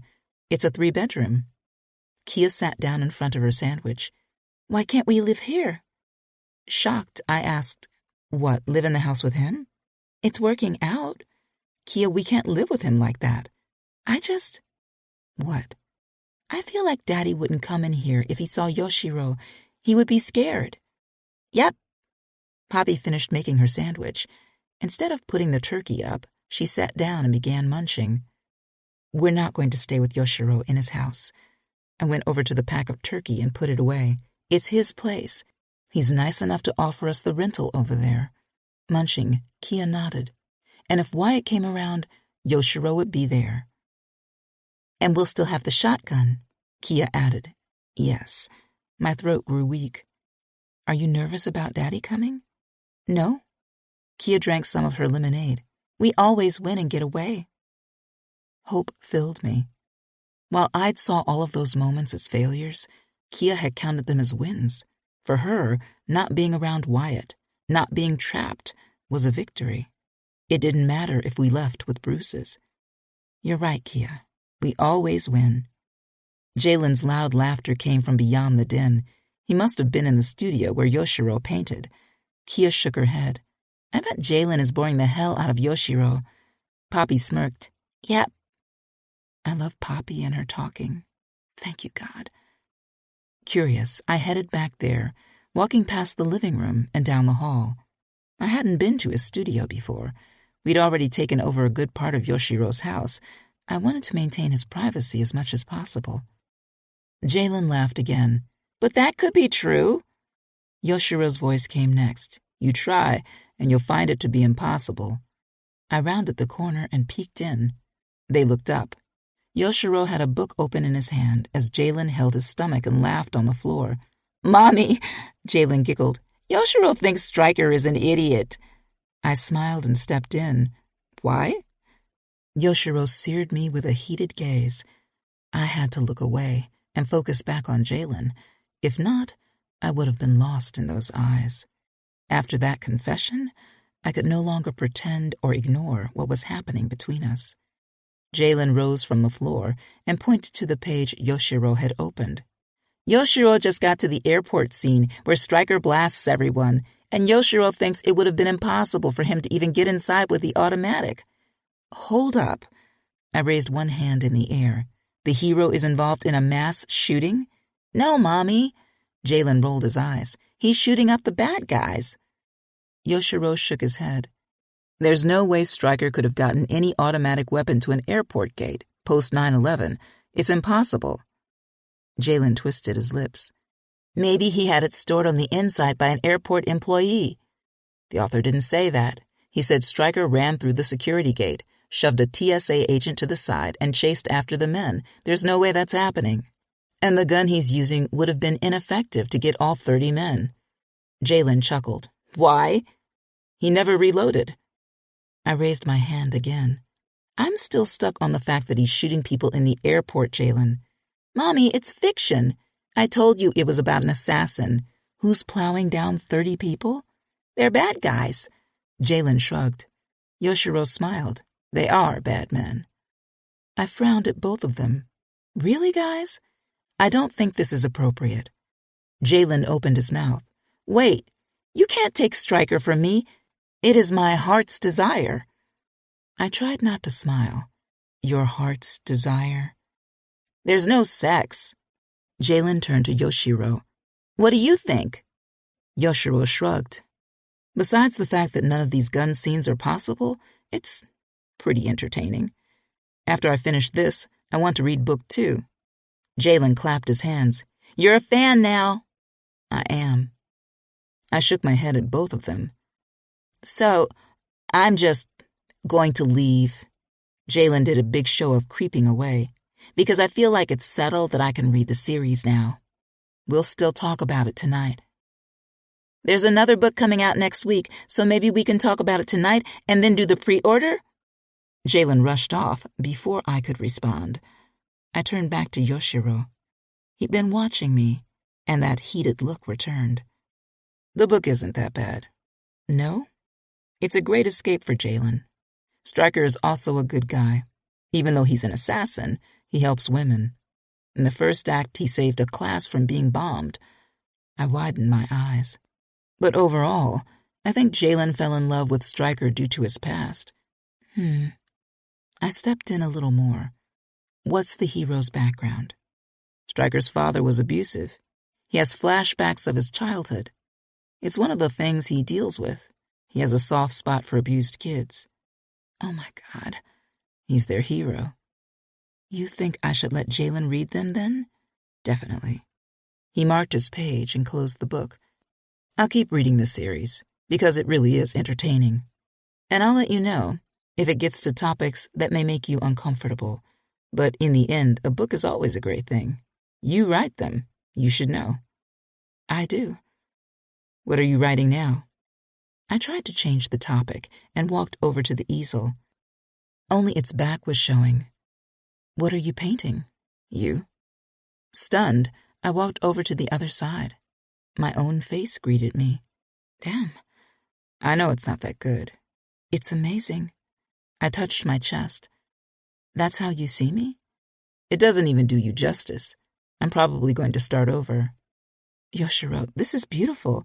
I look gorgeous and happy and sexy. That's how I see you. He came close, but didn't touch me. However, barely 3 inches lay between us. All of me wanted to surrender to him. Every inch yearned to be touched and loved, but I was too scared, and it was too soon. I painted the kids, too. Yoshiro walked over to the back of the room and rounded the corner. When he came back, he brought 2 canvases with him. The images blew me away. The first showed Salt and Peppa lapping at a giggling Poppy as she sat in the snow. I got the feeling that he'd really saw that happen and had been inspired to capture it. The other image displayed Kia and Jalen making 2 snowmen. Always competitive with each other, they both fiercely worked on theirs, as if awaiting a judge's decision. These are brilliant, captivating. I covered my mouth.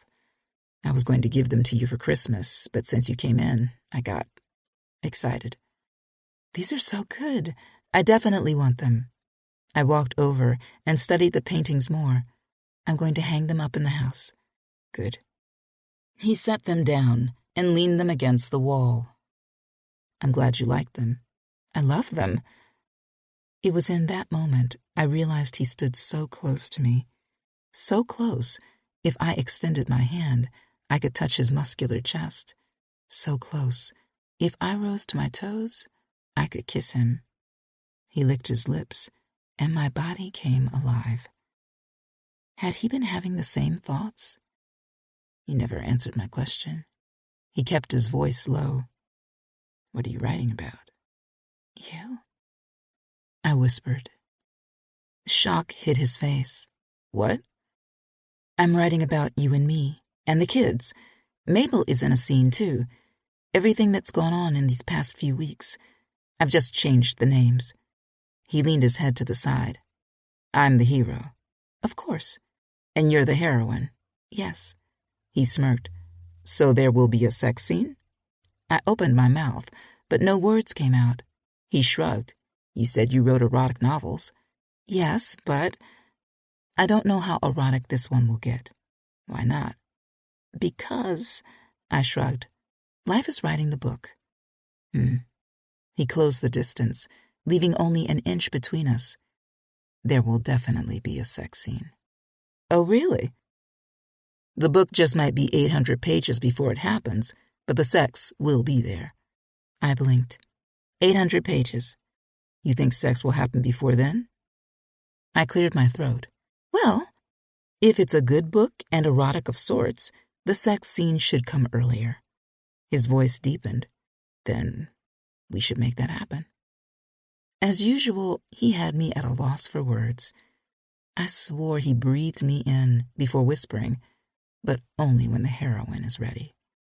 He leaned my way a little, almost as if he was testing me, seeing if I would run. And then he came closer, but past my lips and whispered in my ear, Are you ready? His chest brushed up against mine. My pulse spiked. My breathing shifted to panting. My body warmed. Ebony.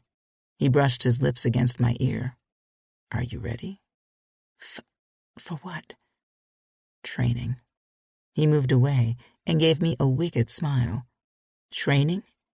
I told you I would teach you how to further defend yourself and have you practice on the guns. You know damn well you were talking about sex. My heart had not stopped beating fast in my chest, and my nipples had stiffened a little. How long had they even awakened in all these years? The few times my body had come alive, it had been through writing a sex scene. Never did it react from something happening in real life. I cleared my throat while my body blazed on fire. That's right, training. Let's go. He left me there in his studio, among the paintings he'd done of me and the kids. He walked off, right as my hormones twisted and tangled.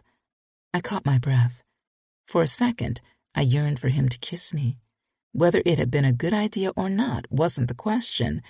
I'd craved his touch. Is that good or bad? When my breathing calmed, I hurried out of there, but not before glancing at the canvas with my face on it, not before marveling at the images of my kids enjoying life. Yoshiro, what are you doing to me? For the rest of the day, we trained in the other house. We fought in the open space of the living room.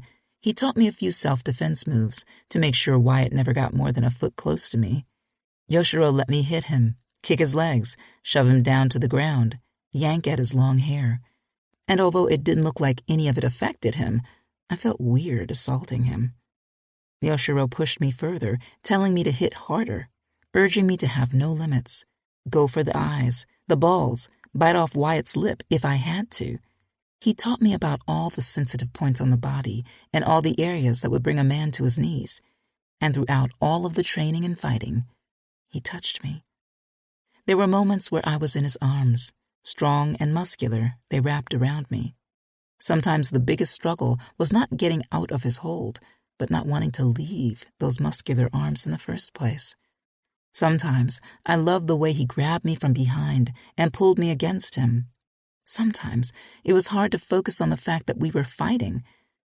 Little by little, I was getting used to Yoshiro's touch and realizing that I loved it, enjoyed the feel of his hands against my skin, his grip, his closeness, his rock-hard body pressed against mine. And although it was all to show me how to protect myself, when he held me, I felt utterly in his protection, safe and secure. Hours later, I almost frowned when he decided to end it. Sweat covered us. His hair was messy. My dreadlocks fell all over my head.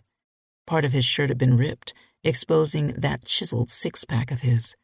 We both collapsed onto the floor, close to each other, but not touching. "You did good." He let out a long breath. "We may only need to practice one more time.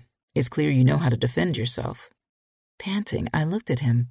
"No, I want more." He turned that heated gaze my way. "You want more?" "Yes." "You like this?" "Yes," I whispered. He licked at his lips. "Why?" Both exhausted and on the floor, we studied each other in the silence of that space. And then barking sounded close. The kids' chatter came next. "Is it up here?" Jalen yelled. "What if this is someone else's house?" "It has to be this one," Kia argued. "Who else would have a house here?" "This is big." I shook my head, sat up, and rose from the floor. Here come my minions. Yoshiro stood too. The kids barreled into the house next, taking the space in and looking around. "Kia said we were going to live here." Jalen scanned the place. "Is that true?" "Yes," I nodded. Kia crossed her arms around her chest and turned to Yoshiro. "How many exits are there?" Yoshiro grinned. 3. Front door, basement door, and there's a back door past the den. Jalen went to the window and looked out. "What's around the house? Neighbors? More woods? All I see is woods, but is there a road that can—" "Guys," I held my hands up. "Relax." "It's okay." Yoshiro took the kids outside. "It's all woods, but come and check it out for yourselves. There's a large gate, maybe 50 feet past this. It's a border for the neighbor's property. He has cows, bulls, and hogs. Trust me when I tell you, no one wants to get caught trespassing on that property. No one's sneaking on there at night without getting trampled by the bulls or bitten by all his farm dogs guarding the area. And then there are his hogs." Jalen widened his eyes. "Hogs are dangerous?" "These are." The dogs trotted in with Poppy. I shifted my mind off Yoshiro and all the touching from his training and returned to mommy mode. But in the back of my mind, I wondered about what would come next with us. For me, things were moving fast, but I felt safe and protected. That had to mean something. That had to allow me a few moments of some form of pleasure. Chapter 15. A Man on a Mission. Yoshiro. Hours later, Kia and Poppy watched a movie. Jalen read his book, and Ebony disappeared to write. I checked my watch. 3 hours until Wyatt heads off to the theater with Selena. Dinner had been fine. It was the first time we all sat down to have a big meal in the evening. I was addicted to the kids and Ebony. The idea of them going into the other house was something I would now have to get used to. The kids and Ebony being in my house had become an enjoyable experience. Thinking of them gave me the motivation to head over to Wyatt. It was more than curiosity.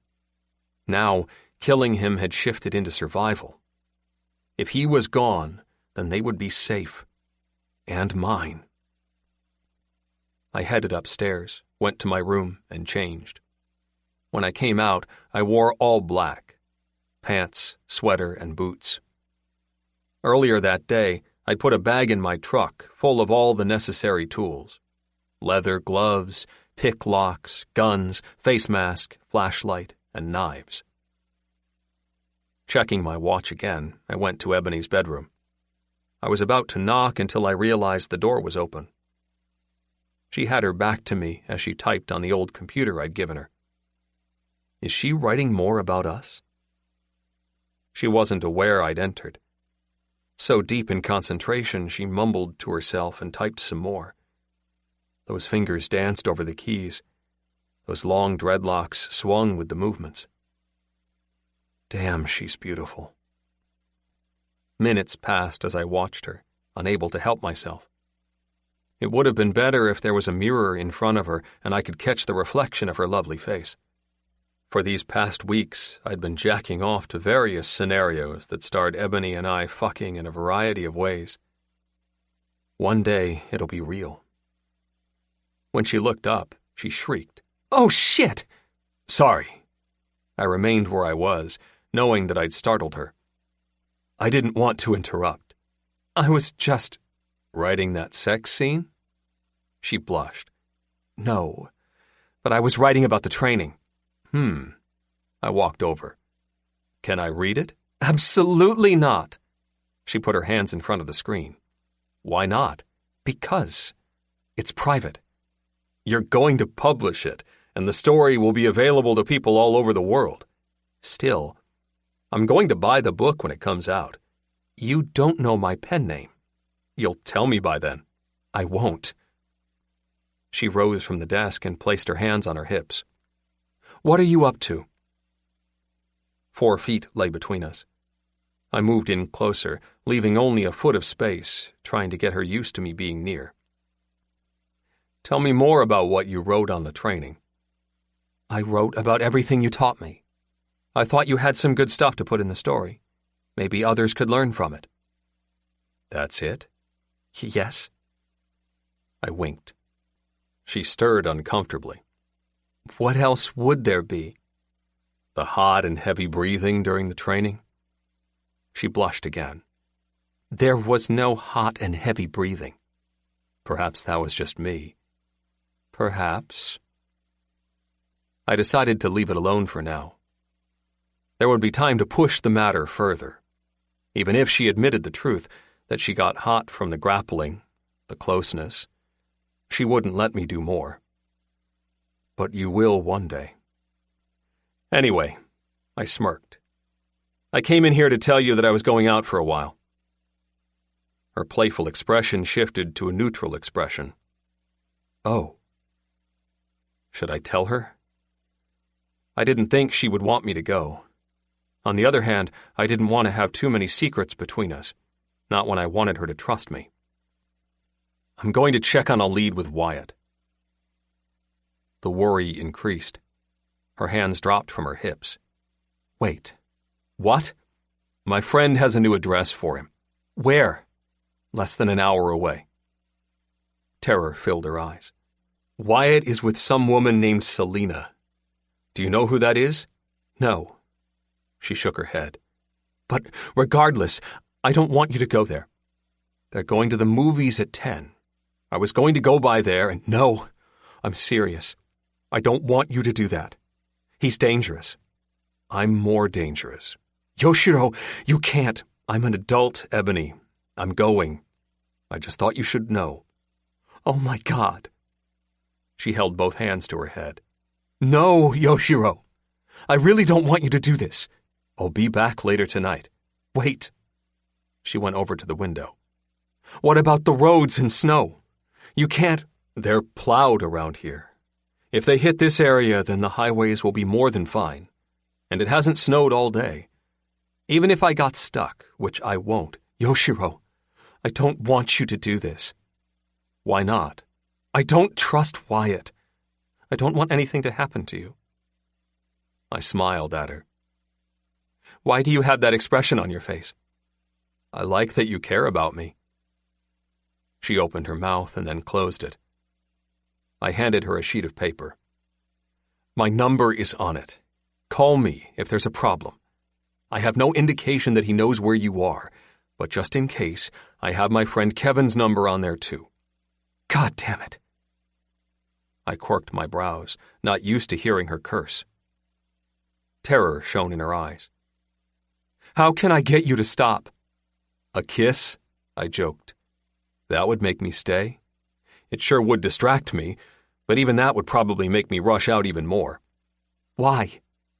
Because it would give me the burning desire to make sure he's dead. I don't want this. I don't want you going out and acting like Chuck Norris or something. I'm more dangerous than Chuck Norris. I'm at least the equalizer. This isn't funny. Give me your phone. She frowned and walked over to the side of the bed. It gave me a nice view of her ass jiggling in those jeans. I've got to get her a nice dress and see those legs. Maybe take her out when the weather is even better. See if Mabel could babysit. Would Ebony trust Mabel to do it? She grabbed the phone and returned. Anger covered her face. I quirked my brows. "Are you mad with me?" She said nothing and handed the device to me. I took it, dialed my number, and called. Once my phone buzzed in my pocket, I hung up and gave it back to her. "Now I have your number. When I'm heading back, I'll call you." Glaring, she took the phone back. I leaned my head to the side. "Ebony?"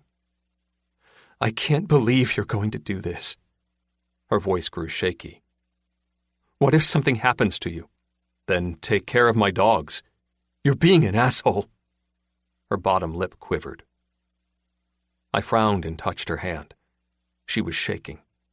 "Ebony, I'm going to be fine. They'll be at the movies." "And what are you going to do? Break into their place and what?" "I'm winging it." "You shouldn't wing it with Wyatt. He's insane and violent and fucking dangerous." "I'm pretty bad myself." "Jesus Christ, Yoshiro. I'm being serious." I joked. "Are you going to give me a hug?" To my surprise, she came to me, wrapped those delicate arms around my waist, and leaned her head against my chest. Her body trembled next to mine. Relishing in her warmth, I put my arms around her. Fuck. I didn't know she was really going to do it. "Please don't go," she whispered.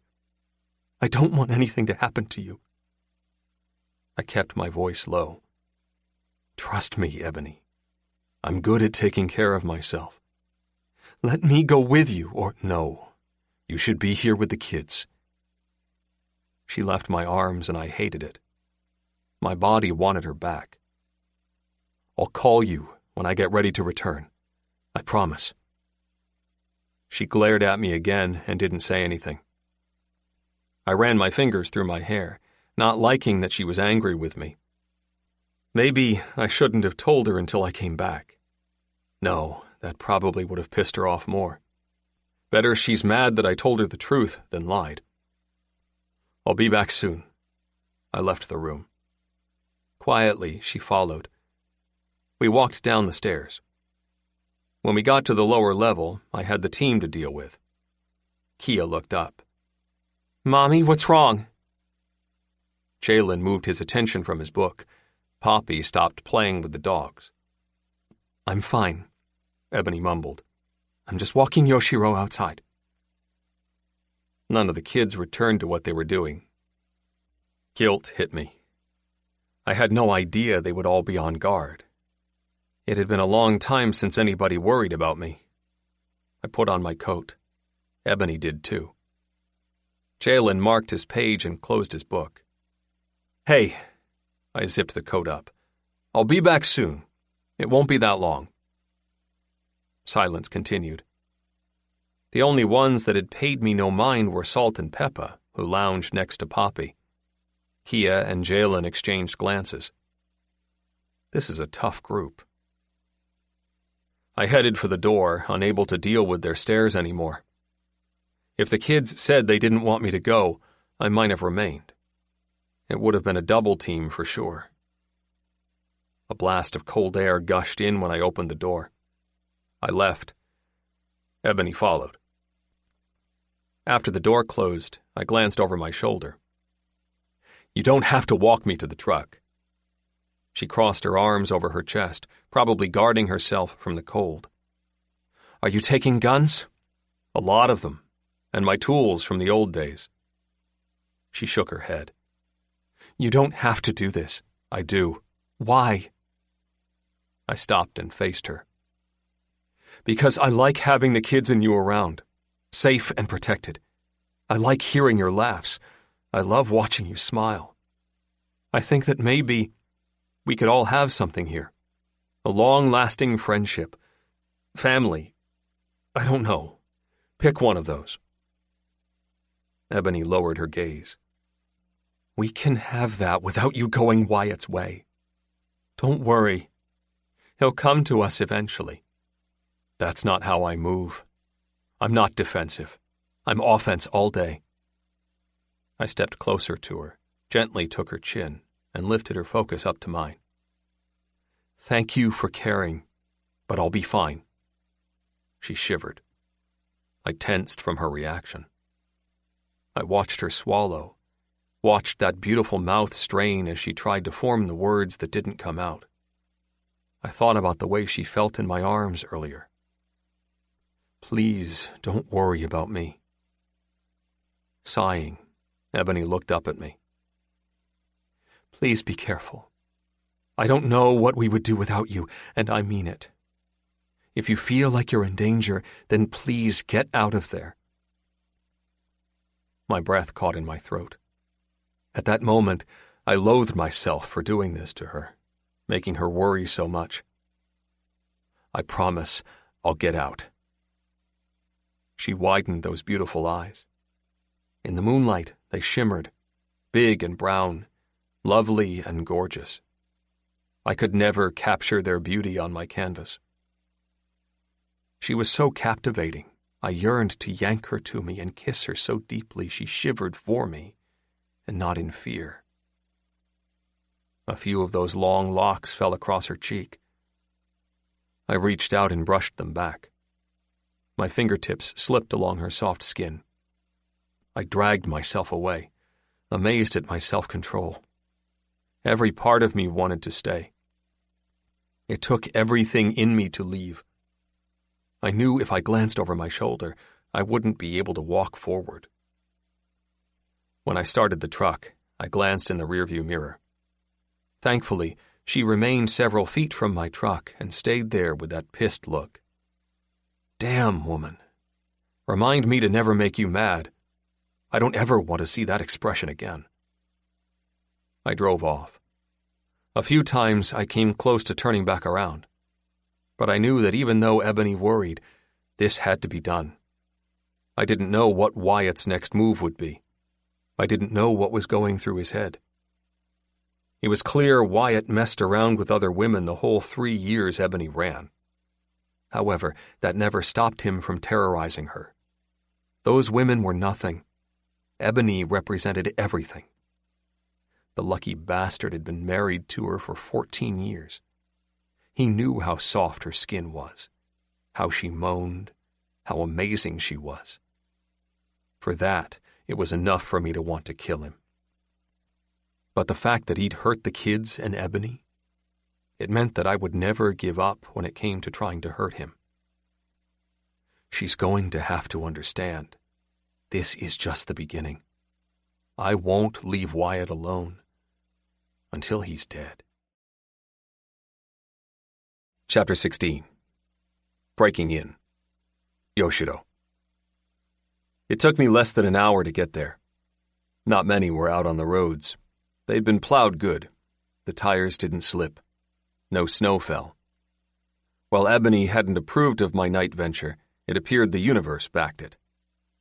I plugged Selena's address into my phone and used Google Maps app to get me there. The ride took no time. I made it to the house right at 9:30 p.m., eased into a space in front of the house, and waited. I'd wanted to get a good look at Wyatt, and I got my wish. Hand in hand, Wyatt walked out with Selena. A tall, white man. Blonde hair, blue eyes, broad shoulders. Not all muscle, but he had strength. Without a gun, I could take him. But with all his combat experience, we could be equaled. That was, of course, if he had a weapon. Selena was a heavy-set Latin woman. Long black hair. She held flowers in one hand. The biggest smile covered her face. He whispered something to her. She giggled.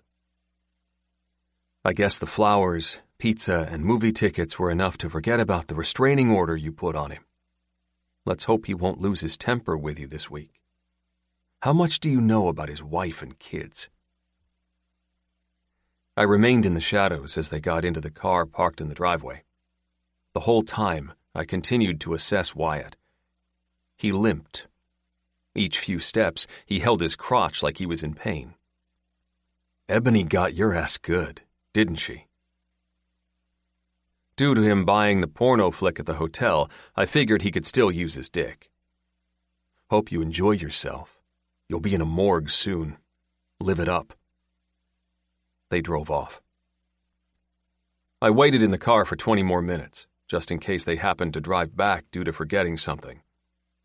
The whole time I checked the neighborhood. The streetlights were dim. The one on the corner was out, probably due to the storm. Besides that, it looked like a normal working-class area.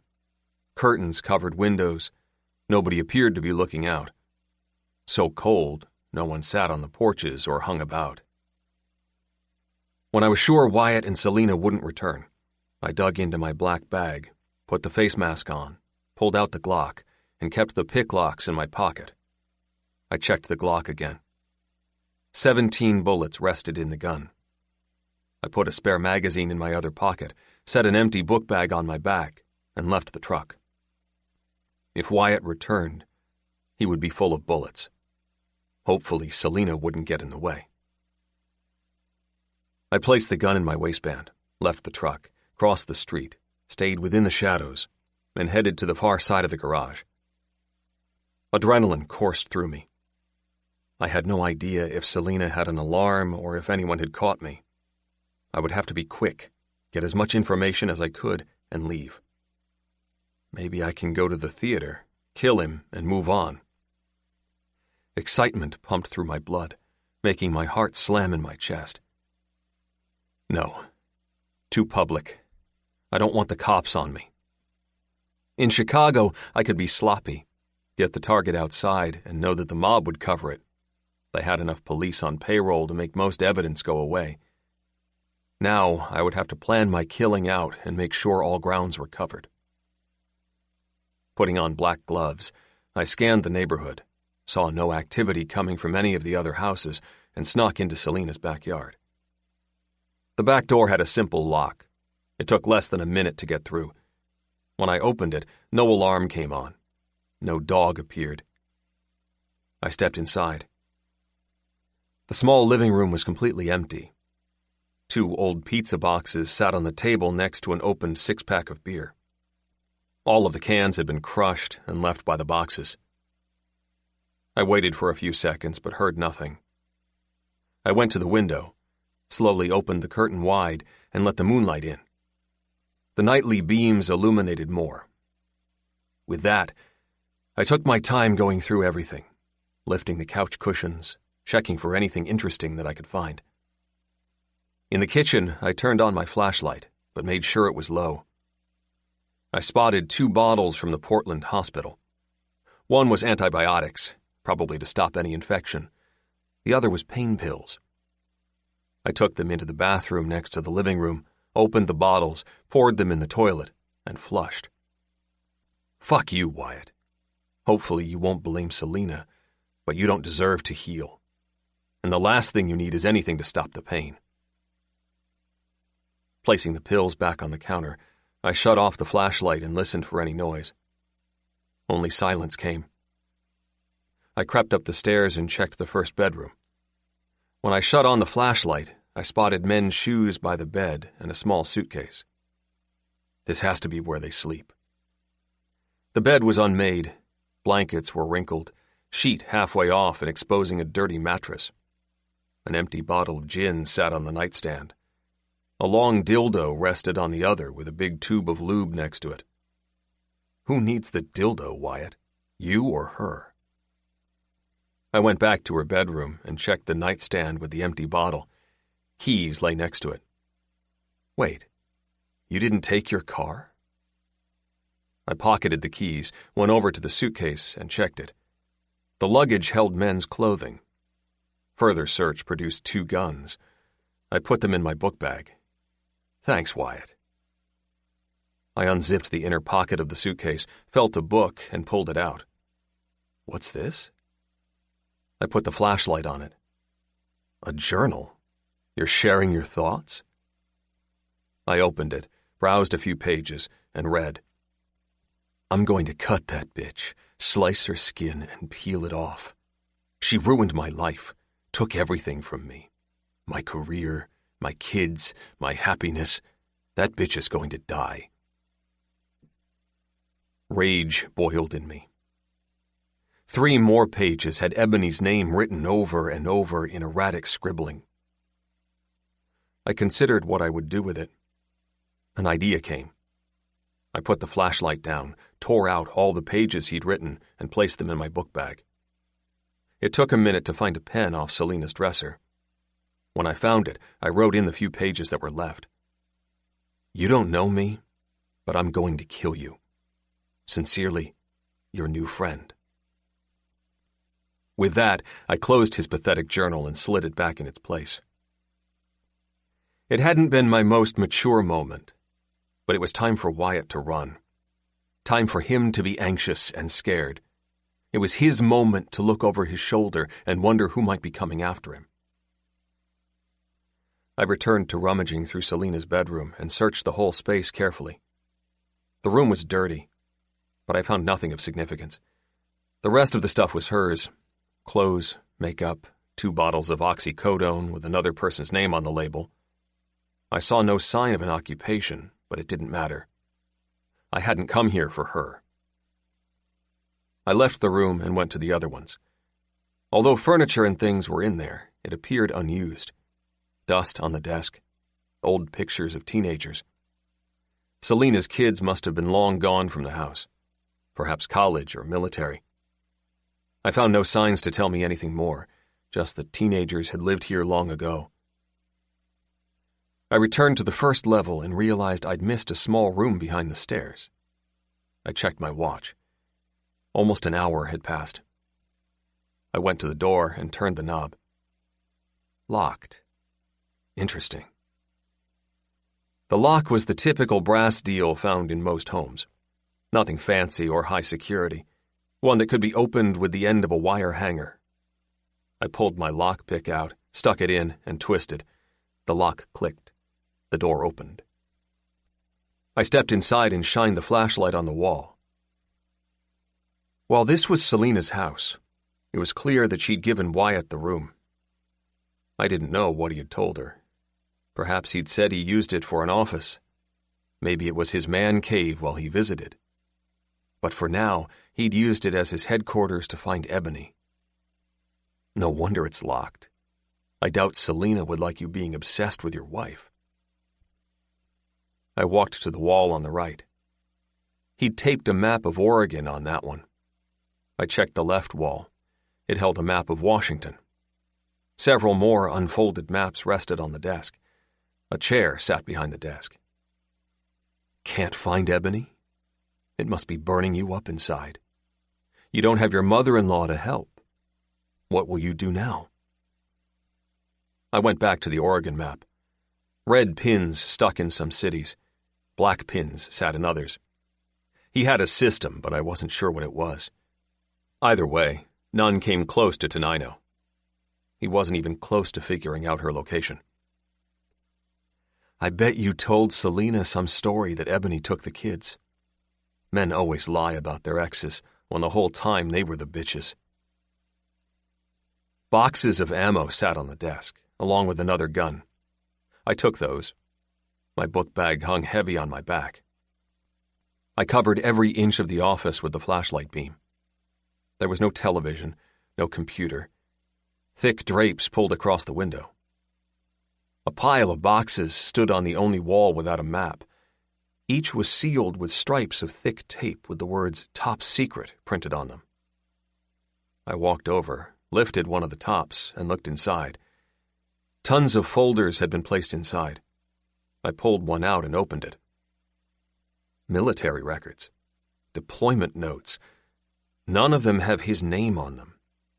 Should he have this stuff? A car door slammed. It sounded too close for comfort. I put the folder down, hurried over to the window, and looked outside. This part of the house was in the back, not facing the window. Fuck. Where did that come from? I waited for more sound. "I'm sorry, Wyatt," a woman cried outside. "I really am." A gruff man's voice came next. "You were flirting with him." "He just asked if that was my popcorn. It was on the floor between us." "You were looking at him the whole time during the movie." "I wasn't." "Stop lying, bitch! Don't call me that." Fuck. That's them. I shut off the flashlight, closed the box, and shut the office door with me inside the room. I couldn't leave the space since they were coming inside the house. They would catch me running across the living room. Okay, what's next? I rushed with putting the flashlight in my book bag, pulled out the Glock from my waist, and held it in my hand. If Wyatt came in the office, then it would be the last time he would breathe. I didn't know what I would do with Selena. There was no way I couldn't kill her. The idea of it made me uneasy. She was just as much of a victim as Ebony. Just because she had bad taste in men didn't mean she deserved to show up at her house and get shot. Keys jangled. The front door screeched open. I swear, she cried, I wasn't flirting. Get the fuck out of my face. You've already pissed me off. Wyatt's voice sounded closer. I aimed the Glock at the office's door. Soon as he opened it wider than 9mm, I would fire. Until then, I would wait. Wyatt yelled, In fact, go upstairs! Why do I— You're nothing but a whore! Get out of my face before I fucking make you! More crying came, but I heard footsteps head away. With the Glock ready to fire, I stood still. If he opened the door, I would have it in his mouth within seconds. Too bad I didn't have a silencer. She went upstairs. Now if I shoot him, she'll hear it. I listened hard, focused on every tiny sound. The background rush of the heating system built to a roar in my ears. My breathing was deafening. Meanwhile, nothing sounded from above. Then the footsteps started again. They were heading for the stairs. A creak came from the staircase. Wyatt's voice roared above me. What the hell did you do with my pain pills? Sorry, Selena. What? She yelled. I didn't do anything. They're all gone. Just take one of my— I'm not taking that shit, you fucking druggy bitch. They're upstairs. Good.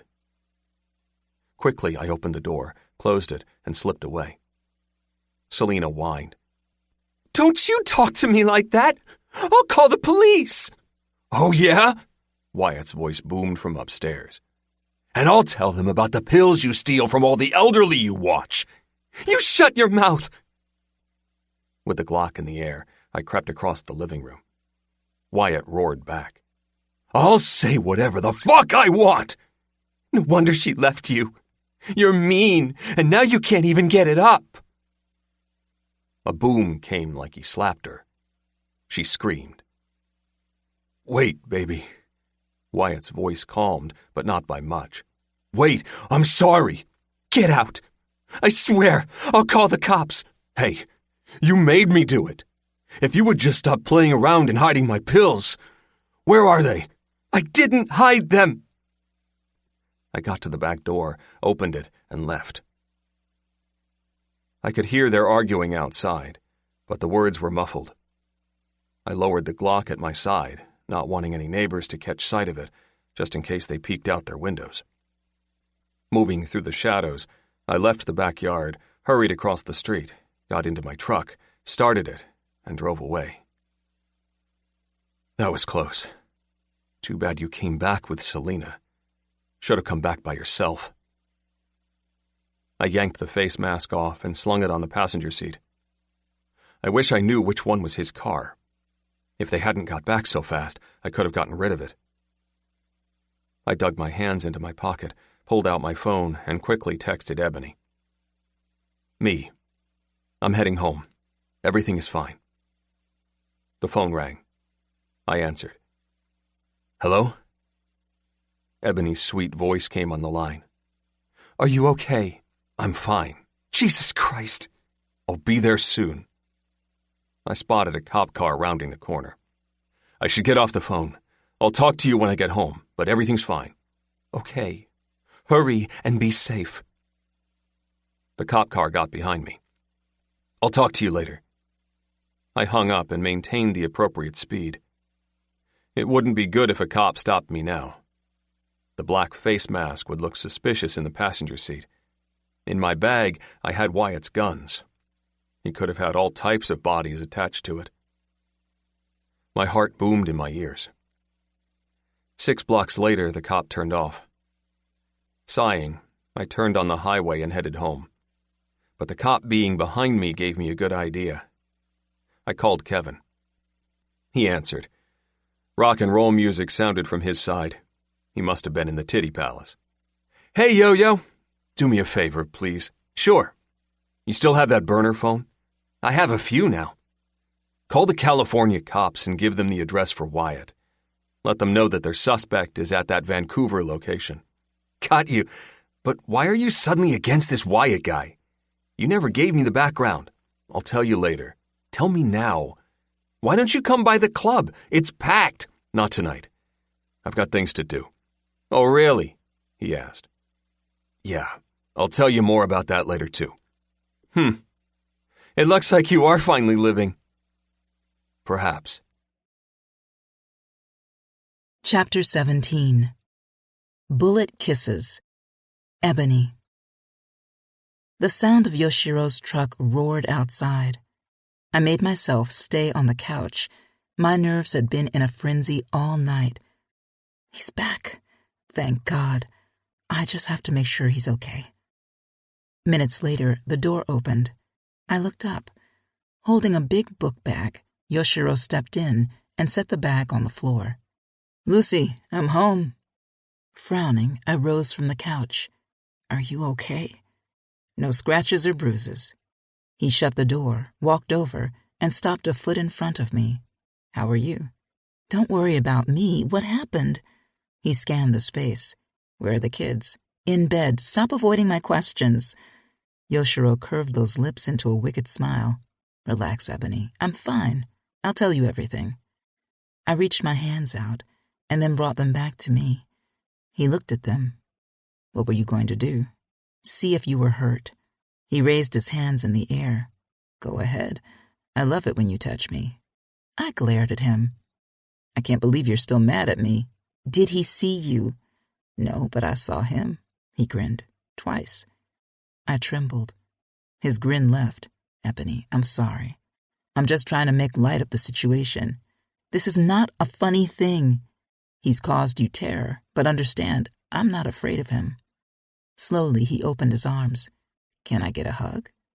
What do you mean you saw him twice? His voice went low. Yoshiro reached out, grabbed my arm, and gently tugged me to him. Hug first, please. I pressed my lips together, resisting for one long pause, my emotions tangled in a ball of confusion by this crazy man. Ebony, he whispered. Giving up on my questions for now, I leaned into him, wanting his touch, and so much more than I could articulate. I went into his arms. The hardness of his body pressed against mine. As soon as we made contact, my tension disappeared. We stood in the space clinging to each other, and it felt so right. The fire crackled and snapped around us, and then silence settled for a few seconds. Nervous, I asked, Are you sure he didn't follow you or anything? Wyatt never saw me, Ebony. I watched him walk out to the movies with a woman. I waited a while, then went into her house. I leaned away and looked up. You broke into her house. I did. Yoshiro kept his arms around my waist. I went through the house, making sure that most things were put back in their rightful place. What do you mean, most things? I flushed his antibiotics and pain pills down the toilet. It shouldn't have, but a soft giggle left me. I shook my head and stopped. I also took all his guns and ammo. I let out a long breath. And, stunned, I whispered, There's more? Wyatt had a journal that he wrote his thoughts in. He used to go to a therapist when he first got out of the military. She told him to keep a journal. I guess he's still doing it. Well, I tore out some of the pages, put them in my bag, and wrote him a message in his journal. What? I left his arms and stepped back. Yoshiro, I didn't leave my name and address, but still, I just told him that he doesn't know me, but I'm going to kill him. I shook my head. Yoshiro. I had gloves on. No fingerprints were left. It's fine. A few bumps came from the stairs. I looked over my shoulder. Several hushed whispers came next. I walked over to the bottom of the stairs. Kia and Jalen? See, I told you that you were too loud. Kia frowned as she walked to the top. Yes, Mommy? You both are supposed to be in bed.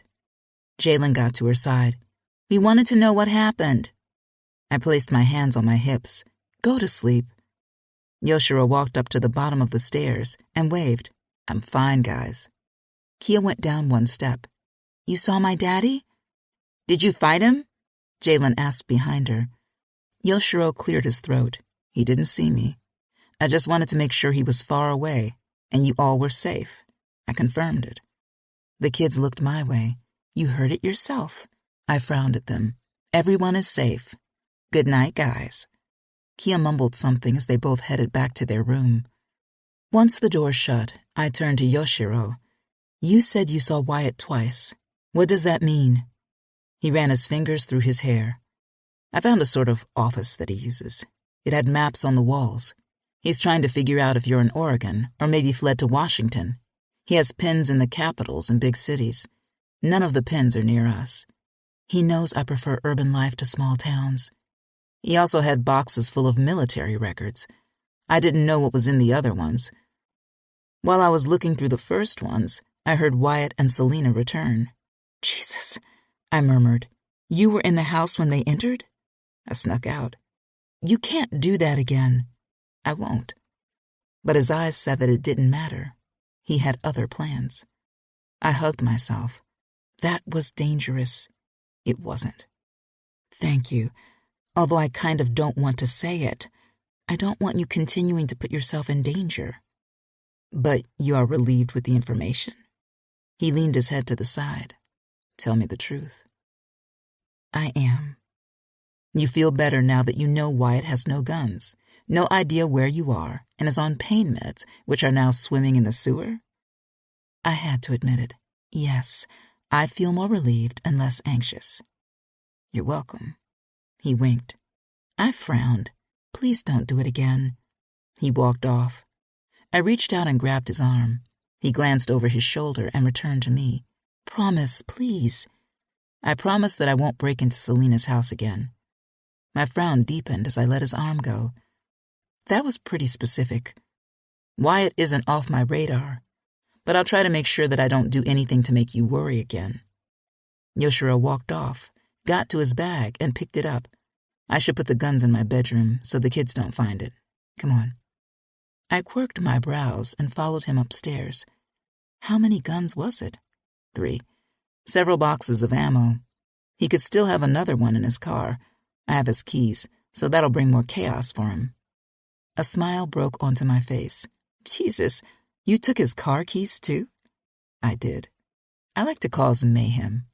It'll keep him busy for some days and give us time to decide our next moves. Our next moves? I sighed as we headed up the stairs. He opened his bedroom door and held it for me. I walked in. He shut the door, set the bag on the bed, and opened it. I looked in, spotted the guns, and torn pages. Ignoring the weapons, I picked up the pages, seeing my name written all over them. You probably shouldn't read that. Yoshiro pulled out the guns and took them into his closet. I read the page anyway. I'm gonna rape her right in front of the kids. I dropped the page. What the hell is wrong with him? He's definitely not sane. I grabbed another page. My name had been written over and over, from the top to the bottom. Yoshiro got the last gun and box of ammo, and then took it to the closet. We can burn those pages. I don't know why I took them. No. I shook my head. I needed to see them. They don't scare me. What's words on a page? But I needed to see them. They give me motivation. Good. That's how you use them. Let them fuel your hate, help you do the things you're nervous about doing. He took the bag off the bed, put it on a small table near the window, and turned to me.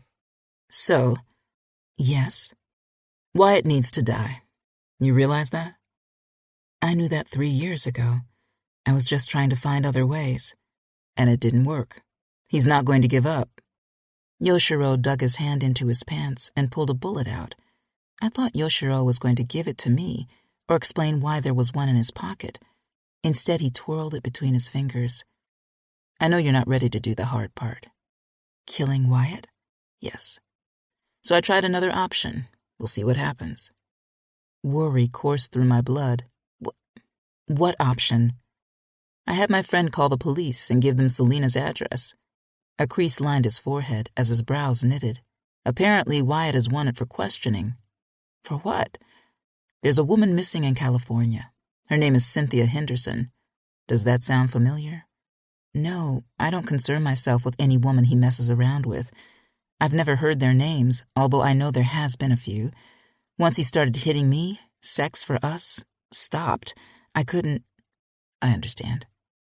It's been many years since we had sex.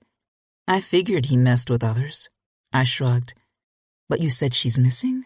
She is. I swallowed down fear. How long has it been since you two had sex? A long time. Close to 5 years, maybe more. Is that right? Yoshiro played with the bullet for a moment, rolled it under the pad of his index finger, then he scooped it up into his palm. It was in that moment I realized we were alone in his bedroom. I'd been so ready to deal with what happened with Wyatt, I'd just walked into his room. The other thing that shocked me was that I wasn't scared to be in here alone with him, door shut or not. Let's table the Wyatt discussion for now. Yoshiro jiggled the bullet in his palm as if he was shaking a pair of dice and was about to make a bet. Are you still mad with me? I wasn't mad with you. I was just nervous, worried, and pissed that you would put yourself in danger like that. Gazing at me, Yoshiro rolled the bullet between his fingers. I would do anything for you, no matter what. I don't want you to. Too bad. Don't do it again. Or what? I was at a loss for words. He fisted his hand around the bullet and placed it by the side. Wyatt comes for you. And what do you think is going to happen? You think I'm going to stand back and let him? No, but this is my fight. Yoshiro closed the distance between us. Not anymore. My breathing increased. Slowly, I was getting used to him being near.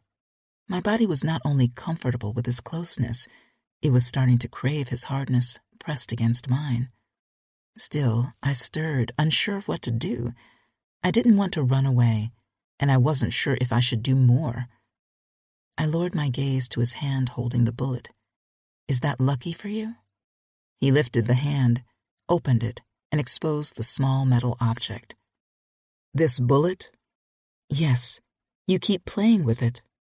I didn't realize I was. Yoshiro scooped the bullet into his palm again and tossed it. I'm probably messing with it because I'm nervous. I looked at him. Why are you nervous? Because I want to kiss you. The need is burning inside of me, but I know I should take my time. It's just that you're here, in my bedroom. I whispered, should I leave? You know I don't want you to. Yoshiro handed the bullet to me. I took it. The metal warmed against my palm. And then Yoshiro tenderly took my chin and lifted my gaze to his. Will you keep the bullet for me? Yoshiro traced my jawline with his thumb. His gaze heated, piercing through every inch of me. His touch raised my body's temperature. My breath caught in my lungs. I swallowed. Yes, I'll keep it. He caressed my bottom lip with his finger. Thank you for worrying about me. It's been a long time since someone's cared. Within his touch, I could barely say the words. I'll always want you to be safe. I feel the same way. My body hummed from those words. Yoshiro's pupils expanded. Lust deepened within the color. His voice deepened into a sexy rasp, delivering sensual shivers down my spine. You're so beautiful. Thank you. I cleared my throat. You're also... He gave me a playful smile. Beautiful, handsome, gorgeous, sexy. With his touch, his closeness, all the stress of the past years drained out of me. Yoshiro licked his lips. He stroked my cheek with his thumb. My insides melted. My pulse thundered. His exotic scent swarmed around me. He placed his hands on each side of my face and looked deeply into my eyes. "Are you flirting with me, Ebony?" "I'm telling the truth." Yoshiro whispered. "Then tell me when to stop." "What do you mean?" And then he kissed me, covering my mouth with his, deep and hard. His mouth claimed mine. It shocked me, like I was plugged into 1,000,000 watts of energy. I came alive. All of me, every cell in my body, sparked and ignited with passion. His tongue thrust into my mouth, tasting me. My body exploded. How long had it been? Perhaps I'd never been kissed this way in my life. So tender, so gentle, so loving. Like he'd been waiting to kiss a woman, kiss me, for many years. Still holding the bullet, I raised both of my hands and grabbed his face. Hungry, starving, needing more, not thinking about the consequences or if this was good or bad. My knees wobbled a little, as if I was close to losing my balance. Hadn't I been on the couch all night full of anxiety? Didn't I fear that I might not see him again, that Wyatt might have hurt him? I met his tongue with mine, and our kissing switched to frantic, feverish, so desperate for more. So addicted, I got on my toes, wrapped my arms around his neck, and kissed him back with an aggressiveness I didn't know I possessed. Our mouths tangled together, hot, fast, wild. Raw hunger fused our bodies together. Pleasure rippled through me. Desire blazed through my veins. I twisted my hands in his hair, drawing him closer, craving him even more. Groaning, he moved his hands to my hips, and then slipped them to my ass, cupping my bottom and luring a moan from my lips. He lifted me up and walked us over to the bed. I leaned back. "Wait. No." He put me down. My heart boomed in my ears. I blinked and stepped back, breaking away from him. "I'm sorry. I don't want to have sex." He ran his fingers through his hair. "Of course not. I was just eager, but I understand." I looked down and caught the big erection pushing against those black pants. I loved his strong arms around me. I relished in his mouth and tongue.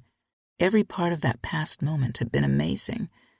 But I wasn't ready to take off my clothes and start riding that huge cock that was guaranteed in the outline of his erection. And what would I do? Just sit there and make out with him all night? We weren't in high school anymore. He was a grown-ass man. After a while, he would want more, like any normal male. I backed up again. "I'm sorry." "You better not be sorry for the kiss. I enjoyed it." "I'm not ready for sex." "That's fine. I should go." I headed away, gripping the bullet tight in my hand. "Thank you for everything." I didn't look back. If I did, I may have ended up sleeping with him. Now wasn't the time to jump into another man's bed when my husband was trying to rape and kill me. I had more things to worry about. Although we'd been living with Yoshiro for a few weeks, I still didn't know Yoshiro that well. He had a dark edge. I liked it because he used that dangerous edge to help and protect me. But how long would he be nice and safe? Wyatt had been nice before. He'd been somewhat gentle. And then he changed. The last thing I needed was to have sex with Yoshiro. It had been so long since a man moved inside of me. My feelings would fall into it. I would be an emotional mess. It didn't matter that Yoshiro was sexy as fuck or that his kiss set my body on fire. As I headed to the door, Yoshiro called behind me. "Ebony?" I turned around. "Yes?" "Did I go too far?" "No." His kiss still burned hot on my lips. I whispered, "I loved it. That was the best kiss of my life." A wicked smile spread on his face. "Then you'll let me kiss you again?" I edged back and hit the wall. "We can talk about that later." "Let's definitely talk about it later." His eyes blazed with desire. Nervousness knotted within me, battling with the tide of hot desire spinning inside of me. Instead of turning around, I put my hands behind my back and touched the wall for the knob. His gaze never left me. "The door is further away." Oh, yeah. I turned around, felt like an idiot, and hurried off. I'll see you in the morning, unless you have a nightmare. At the door, I glanced over my shoulder. What? If you have a nightmare, feel free to come in here. I'll kiss all the fear away. A silly grin spread on my face. Oh my God. I left the room before I embarrassed myself any more. Chapter 18. Shootout. Yoshiro. Fuck. Why did I try to take her to the bed? You know why. Damn it. My balls ached for release. I could jack off, but I knew it wouldn't be enough. Not after finally tasting Ebony. I needed more than my hand. I craved her body. Fuck. It felt so good. And her mouth. I could taste her for days. When I kissed her, I swore I heard angels singing. Something mystical. Otherworldly creatures. Their voices rang in my head with each twist of her tongue. If she thought we would never kiss again, she was mistaken. Damn, Ebony. You should be in here right now. What if I went in there and begged her to come back? What if my desire for her was too much? That thought delivered fear to my mind. I would give anything to know what she was thinking next door. Normally, I was good at predicting the outcomes of things, but tonight I was at a loss. I collapsed to the bed. My cock pushed against my pants, almost tenting the material. I thought of her earlier words. Handsome, gorgeous, sexy. A silly grin spread across my face. No longer did I think about Wyatt, the break-in, or any possible oncoming danger. Ebony's taste coated my tongue. Her scent radiated off me. I inhaled my shirt and smelled her perfume. Ebony had become my obsession. She could run out of my bedroom, but she would always stay in my heart. Damn, I yearned for her. These walls couldn't save her. Nothing could. I craved more intimate moments with her. I longed to travel beneath the surface of her exterior, pierce the walls and structure guarding her soul, her heart. Minutes later, I fell asleep, inhaling her scent and thinking about all the things I wanted to do to that body. No dreams or nightmares came. The next morning, my phone rang. Yawning, I rolled over and answered. Yes? Urgency filled Kevin's voice. Yoshiro. Yes? Man, there's 2 guys sitting outside of my place. They've been here since this morning. Sitting up, I rubbed my eyes. Right outside of your place? Yes. I squinted through the sunshine coming in my window. What type of car? Black van? Are you sure no one's inside the back, too? I don't know, man. I'm fucking scared. I think they're out there because of me trying to hack into the civilian agency site. And Wyatt had probably discovered his guns were missing and seen my note in the journal. Pain throbbed at my temples. I'm coming. Pack some clothes. What? You're coming back to the house until we figure out what happened. Are you sure? Even if I get rid of these guys, the agency has your address. They probably don't know what you're doing, but you don't want these guys' attention. Okay, could you hurry? I'm fucking going crazy. I'll be there. I ended the phone call and rose. I'd already been in my black clothes from last night. I'd been so exhausted after the break-in and Ebony's kiss. I can't have Kevin involved with this. I went over to my closet and took the Glock and extra magazines out. I put the Glock in my waistband and magazines in my back pockets. Once I made it to the truck, I would place them under the seat. I just didn't want the kids or Ebony to see them. When I stepped into the hallway, I noticed Ebony's bedroom door was opened. I peeked in. The beds were made, even the mattress on the floor. I sniffed the air as I headed downstairs. They'd cooked a while ago. I checked my watch. 10 a.m. When I got to the kitchen, I found a note on the table. Morning, Yoshiro. We're at the house in the back, cleaning it up. I hope that's okay. Ebony. I tucked the paper in my pocket, found another sheet of paper, and wrote my own note. I grabbed my coat, picking the thick, black trench. Ebony, my buddy called me about a problem. I'm going over there to help him. Do what you want with the back house. It's yours. Have a good day. Yoshiro. I wanted to say more, like how I wished I could kiss her again, or that the feel of her lips was imprinted on my mouth. And I was scared that after a while, that sensation would disappear. But the kids might have found it, and Ebony probably wasn't ready to deal with those emotions yet. I had to take my time. Outside, a cool breeze came. The storm had finally passed. Icy branches dripped. Piles of snow melted under sunlight. I hurried to the truck, not wanting to bump into Ebony or the kids. I didn't like the idea of lying to them. After their reactions last night, they would be worried for me.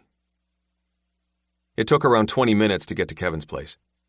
More cars drove on the roads. Everybody was out this morning. School buses and grocery trucks, cops and mailmen. Everybody had to play catch-up from the storm. When I turned into Kevin's road, I immediately spotted the van. Slowly driving by it, I noticed Wyatt's car behind them. He sat in the driver's side. So, you're here too, you piece of shit. No one looked my way. I continued on, made a left, and took the road that led to the back of Kevin's house. I pulled out my phone. Kevin answered after the first ring. Yoshiro? Do you have your clothes packed? Yeah. Something small. Yeah, man. A book bag. Okay, I'm coming for you. I'll be at the back door. I parked on the side of the road. I saw the van. Wyatt is in the blue car behind it. Shit. So, is it about my hacking? Yeah. I'm sorry. I'm taking the laptop. Go ahead, but be quick. I ended the phone call, grabbed the Glock and magazines. They would stay on me, but be hidden with the trench. The agency had to have tracked Kevin's IP address. Kevin had been looking into Wyatt, so they must have notified him. Being that I'd broken into Selena's place and took his weapons, Wyatt would want to look into it himself. I ran across the street, hurried through the side of Kevin's back neighbor's house. Thankfully, most of the people knew me in the neighborhood. He lived in bachelor heaven. Small houses and studio apartments full of single men. A lot of them had served in the military. The government had bought up the blocks to house homeless and disabled male veterans. The majority also frequented Titty Palace. They wouldn't have called the cops if they noticed me running around the blocks. They knew I was a friend to Kevin, and Kevin represented the mayor of this area. My phone rang. I pulled it out and saw Kevin's name on the screen. Close to his house, I ducked behind a bush, lowered to the ground, and answered. What's up? 2 are in the back. 1 is at the front door knocking. Don't answer. Of course not. Get in the area of the back door, but don't stay next to it. Lay on the floor. Shit. Okay. I'm not even a minute away, coming through the back. How are you getting through the guys? How do you think? I shut off the phone and put it in my back pocket. Here we go. I flipped the tail of my coat, pulled out the Glock, and aimed ahead. My left hand cradled my right forearm against the Glock's heavy weight. Soon as I entered the yard, I saw them. 2 big guys in dark blue khaki fatigues and boots. One held a gun behind him. I didn't take time to figure out what the weapon was. I shot at him. The Glock flashed, roared, and kicked in my hand. One huge .44 slug shattered the wall next to him. I fired again. The other slug hit his back. He fell. Fast, the other jumped for cover behind Kevin's shed and started shooting. Damn it! He had some sort of black machine pistol. The sound was deafening. Arcs of spent brass rained down on the ground. Shit! I swiveled left, cradled my forearm, aimed at his chest, and fired. He jumped to the right and went back to shooting. I crashed to the ground, rolled away, and came close to getting a shot as I hid behind an old truck. My breaths quickened. My heart boomed. I'd argued with Kevin about him buying the stupid old truck last year. Told him that he'd never get it fixed and that the purchase was a waste of money. He'd never got the damn thing running. It had rotted and rusted in his yard all this time. But currently, I would thank Kevin for buying the truck. If I make it out of here, I'll buy it myself. If not for the truck, I would have been dead. Wyatt's voice filled the air. "Georgie! Lee! What's going on back there?" The man who had been shooting at me answered, "Kevin's outside with a gun!" So they don't know what's going on? Good. I put the Glock to the side, picked up the phone, and dialed Kevin. "Yoshiro, are you okay?" "Get to the side window, climb out, and run to the Titty Palace. I'll meet you there." "But I'll keep them busy." "Hurry up." I dropped the phone to the ground, picked up the Glock, and peeked around the truck. Bullets zipped my way. He's good. "Come on out, Kevin," a deep voice roared. "We just have some questions. No one has to die tonight." I scanned the yard, looking for another place to hide and shoot them. I should have told Kevin to buy more old trucks. Footsteps sounded. Wyatt's voice came. "Where's he at?" I peeked, spotted the guy turn to Wyatt, aimed, and shot him in the head. His head exploded with blood. His body crashed to the ground. Wyatt jumped back and hid on the side of the house. Now we're equal. Come on, Wyatt. Come out. I checked my watch. Barely a minute passed. I prayed Kevin had climbed his big ass out of the window by now. Wyatt had two choices. He could try to come for me, or he could run. If he chose to escape, then he might bump into Kevin. I couldn't have that. I peeked around the truck and yelled, "Hey, Wyatt! Let's talk, buddy!" A shot came. Okay, he chose to stay. Good choice. Maybe I'll kill you today. Another shot came. It didn't make sense from where Wyatt was hiding. I duck-walked to the other side of the truck. The man that I had shot in the back was now on his side and firing. Wyatt must have noticed too. "Lee?" "Yeah," the man growled. "The bastard is behind the truck." "I got that. Are you okay?" "Bastard shot me in my back." The man fired my way again. "Fucking coward." Wyatt yelled. "I'm coming for you, Lee." "Yeah, go get him." I crept to the front of the truck, right next to the headlights, squinted and aimed. Wyatt yelled, "Cover me!" The man fired my way. Shit. Wyatt left the side of the house. He held a gun in his right hand. I pointed at his head and was about to aim until he reached into his pocket with his left hand and came out with some kind of a grenade and tossed it at the truck. Fuck! I ran. So fast my legs burned. My blood boiled on fire. So fast I didn't look back. I jumped over the neighbor's fence and fell to the ground right as a loud, bright explosion hit the truck. All the windows shattered. The ground rocked under my feet. Pebbles of glass blew everywhere. Black smoke rose in the yard. Car alarms in the area blared. No time to look it all over. I rushed off the ground and sprinted to my truck. I had less than a minute before Wyatt decided to come my way. I made it to my truck, dropped the Glock on the passenger side's floor, started the truck, and sped away. The police would come soon. I checked my pocket and cursed. I'd left my phone by the truck. Most likely it exploded from the grenade. Worst case scenario, Wyatt and his friends would find it. Shattered or not, they might be able to reconstruct the device. It only mattered on how important it was to find me. Minutes later, I screeched my tires in front of Titty Palace. A terrified Kevin jumped in with his book bag and laptop. As soon as he shut the door, I sped off. I'm sorry. What? Kevin glanced over his shoulder, making sure no one followed. You saved me. Why are you apologizing? Because if you hadn't tracked him, they never would have come. I rounded the corner. I put you in danger. Man, fuck that. You've been saving me all my life. If you hadn't grabbed me in Chicago, I would have been dead. And I don't know how many times you've beat up guys for me at school and even in the club. I owed you the tracking. I knew it would be dangerous, but I also knew you would have my back.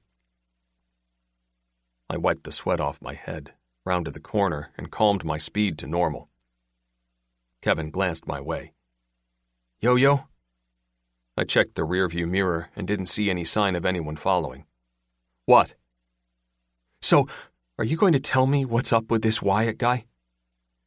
There won't be no need to tell you. I rubbed my face. You'll see the 4 reasons soon. 4. You'll meet Ebony, Kia, Jalen, and Poppy. Holy shit. I remember those names. Kevin's mouth opened in shock. That's Wyatt's family. They're not his anymore. He fucked that up. Quiet entered the car. Kevin must have been processing what I told him. He knew enough about Wyatt and Ebony to put the details together. I almost had you, Wyatt. But you won't have a grenade all the time. And if you do, I'm going to stick it up your ass and blow you to bits. I glanced Kevin's way. You can't go to work tonight. I figured. You'll stay at my house until we know you're safe. No problem. You've got the room. Speaking of rooms, do you mind bunking in my art studio for now? I'd finally gotten Ebony relaxed enough to come inside my bedroom and let me kiss her. A new man in the house would put her on guard.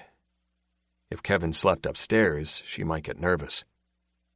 Kevin smiled. You still have my good old sofa bed in there? Yeah. Then that's fine. And I need your burner. Do you have one with you? Of course.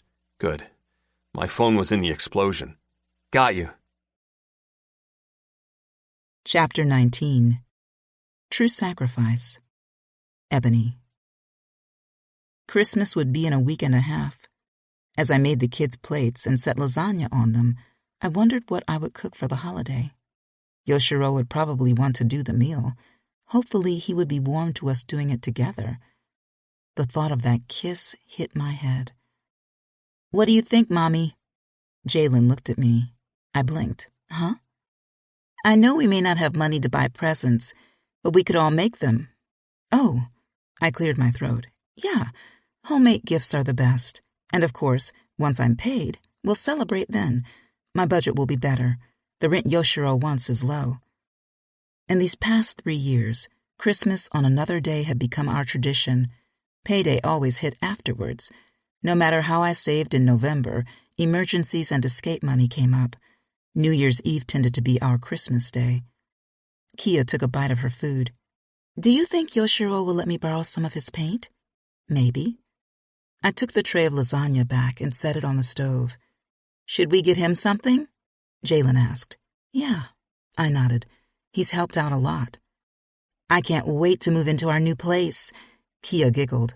I've got the front bedroom on the right. No, I call dibs. Jalen frowned. They fell into their usual competitive banter, and I stood next to the stove, thinking about Yoshiro's lips. Last night, it had been hard to go to sleep. I didn't know how long I twisted that bullet in my fingers and wondered if I should have left his room at all. An hour later, I placed the bullet under my pillow and somehow passed out. When I woke up, he remained in my head. I took the bullet from under the pillow and kept it with me the rest of the day. Still, his face and that kiss played out in my mind. I couldn't focus enough to write the novel or teach homeschool to the kids. Therefore, I decided cleaning up the house in the back would keep my head and hands busy. In some way, I was relieved he wasn't in the house when we returned. The first minutes around him would be awkward for me. I was hoping to avoid it as much as possible today. Will he bring it up? No, that's not his style. The bigger question is, can I keep myself from blushing and giggling like a silly teenaged girl with a crush? The kids and I spent most of the day tidying up and checking out the place. We also took our time going over possible emergency plans and escape routes if Wyatt showed up. The place was well guarded, more protected than any of the houses we'd stayed at. We had the dense woods in the back. Yoshiro had already taken us through there. It would be easy to get lost for someone who didn't know it. Today, we hiked through it, picking out a meetup place for the kids, just in case they had to run. I showed them the basement, too, with all the guns. Kia and Jalen asked to learn how to shoot. I nodded, knowing that I couldn't deny it anymore. With the craziness that could come our way, I had to make sure they knew how to defend themselves. Salt and Peppa barked at the window and then wagged their tails. Jalen jumped up from the table and checked. Yoshiro's back. He's got someone with him. A tall, fat guy. Don't call him fat. Kia rolled her eyes. It was a description, Jalen pouted, not a judgment. Either way, it's not nice to say.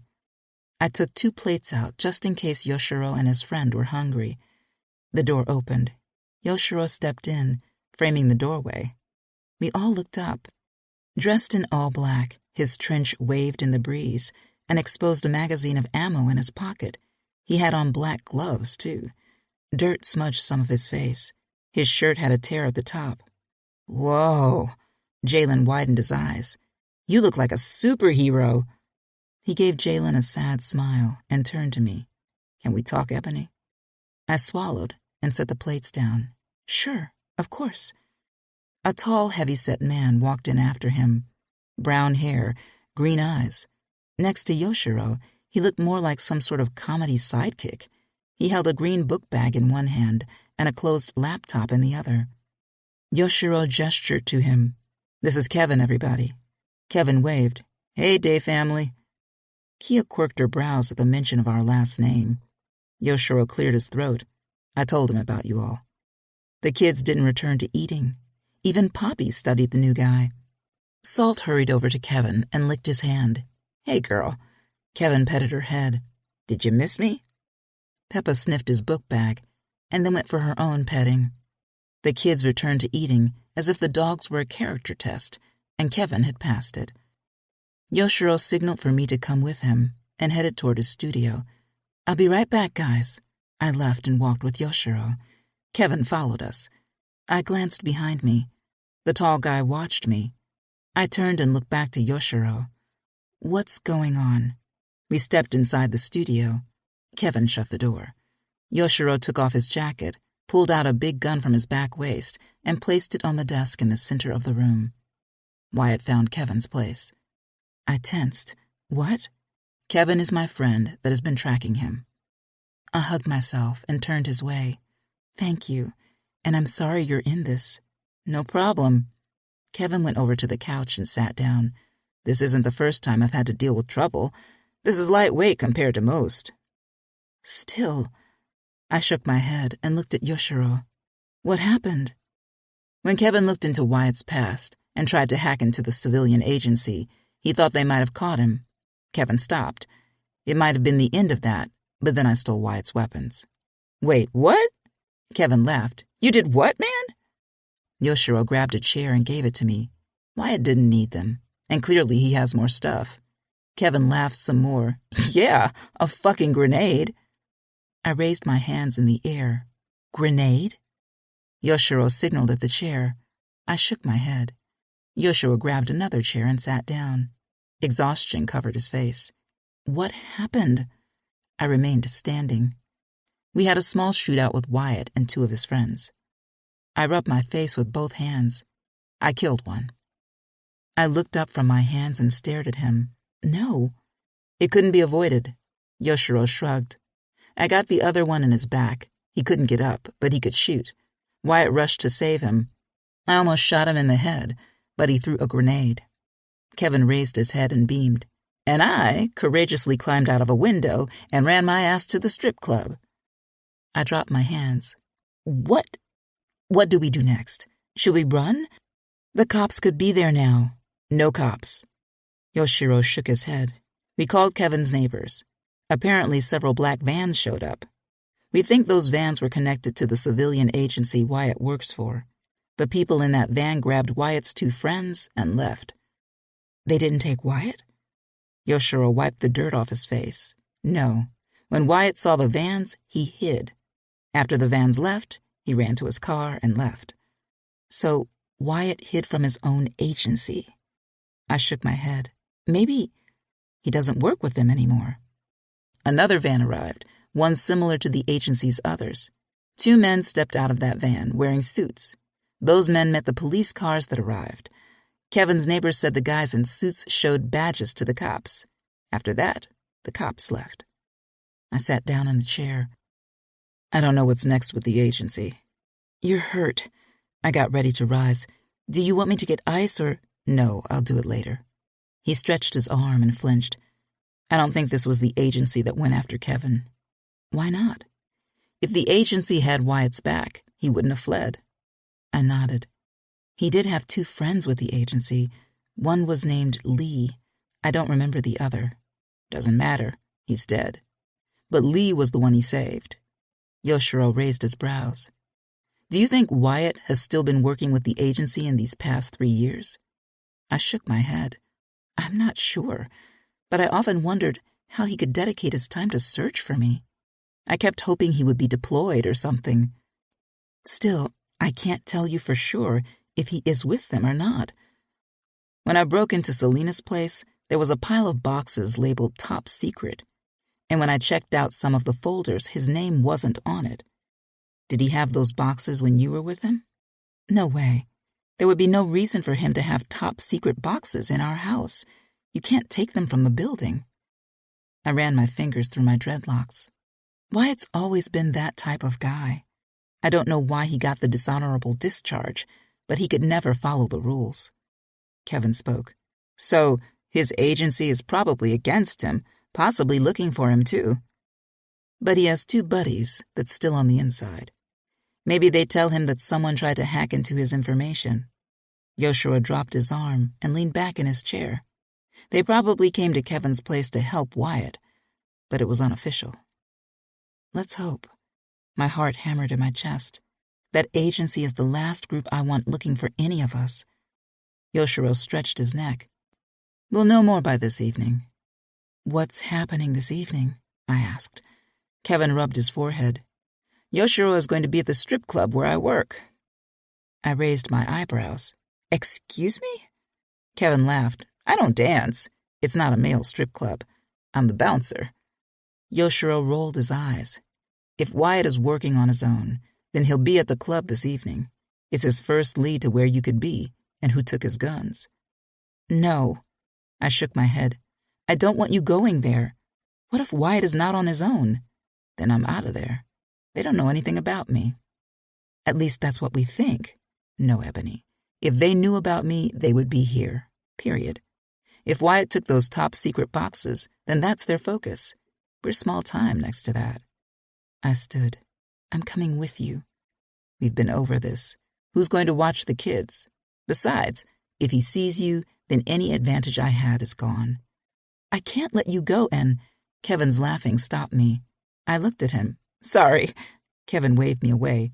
It's just that you're wasting your time trying to stop Yo-Yo from doing anything, especially when it comes to killing someone. Yo-Yo? Sighing, Yoshiro rose. Ebony, let's talk upstairs. We should let Kevin rest. Kevin held his hands out. Hey, I'm fine. I would love to witness this.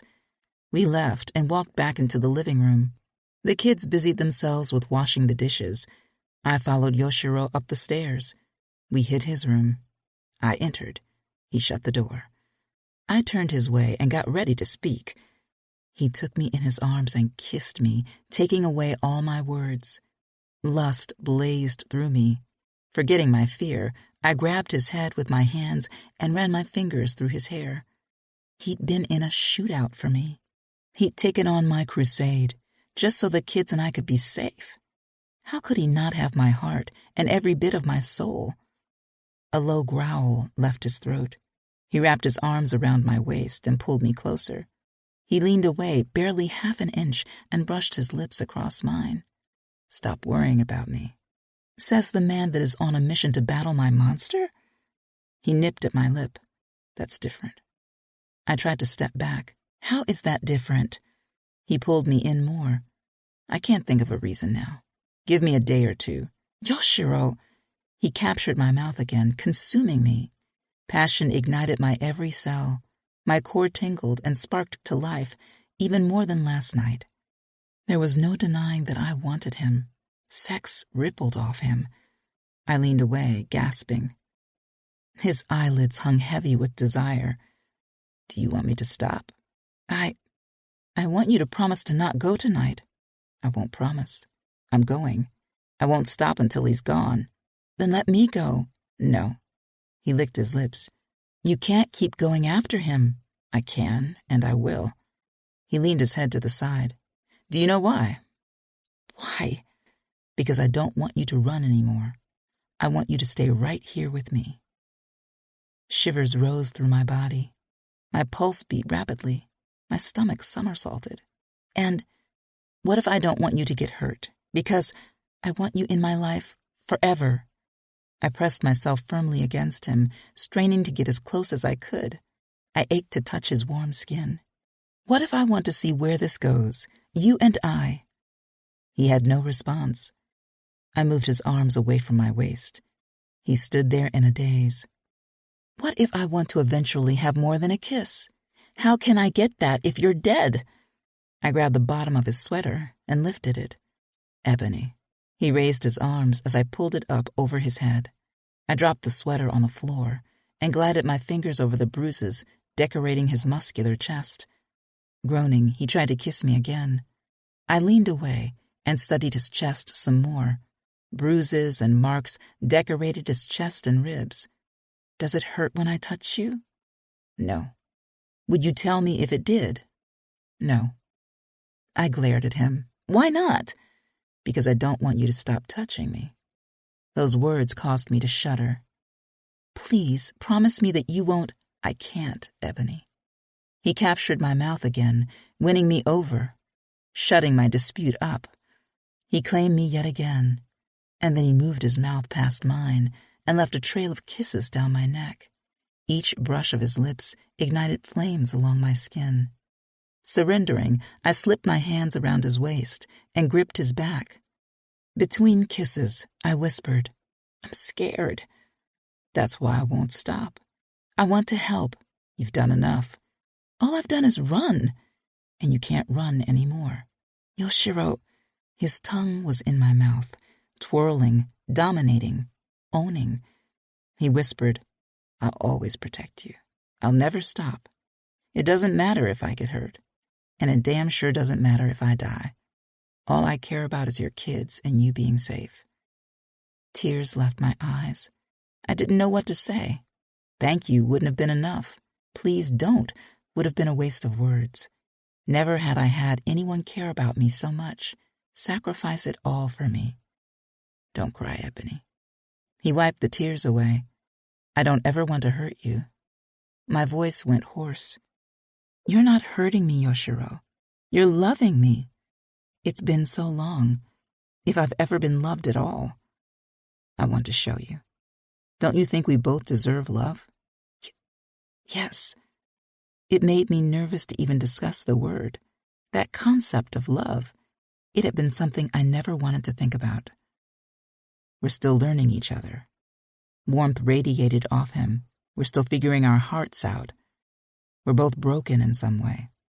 We are, but we deserve love. We do. Then he needs to die. Rage blazed in Yoshiro's eyes, and it didn't make me back away. I knew who the anger was for, and that fact made me push closer to him. With him gone, we'll have the time to figure this out, this thing, this energy pulsing between us. This time when he kissed me, I leaned into the embrace, realizing I could never have enough of Yoshiro. I gave up with pretending. I found myself lost in him, and I swore our connection deepened. Every inch of my body melted into his. My heart exploded, but no pain came, only pleasure and warmth, like it had been trapped inside something and needed to get out. He slid his hands down my body and then back up. When he tenderly cupped one breast, a million sparks scorched my nerves, sending delicious sensations from my nipple to the longing ache between my legs. And in that moment, my worry fell away. Faith came. I believed, and all I could think about was him. All I longed for was Yoshiro, to feel him inside me, his mouth hot on my skin, and his tongue blazing a trail down to a part of my body that had not been touched by another man in years. "Yoshiro," I murmured, slipping my hands along his rippling muscles. It had been so long since I'd longed for any man. Loud sounds rumbled up the stairs. Barking came next, and then one of the kids knocked on the door. Jalen's voice blared from the other side. "Mommy, can I have the rest of the lasagna, or does Yoshiro want it?" I leaned away, unable to catch my breath. A smile spread across Yoshiro's face. "I want it, Jalen. Don't touch my lasagna." Disappointment filled Jalen's words. "Aw, man." Yoshiro called back. "But I have some cake that we can split after I'm done eating. Give me a minute, I'll be downstairs." The footsteps thundered away. We gazed at each other in silence. He licked his lips. This was a good discussion. "I didn't convince you to stop." "You didn't. If anything, I'm more motivated." I frowned. "Then let's talk about—" "No, we don't have time." He let me go. "I have to shower and get downstairs before my lasagna is gone." "What about tonight?" A wicked smile came on his face. He unsnapped the button on his pants. "Let's talk about it in the shower." I widened my eyes. "Do not take your pants off right now." "I have to keep my pants on in the shower?"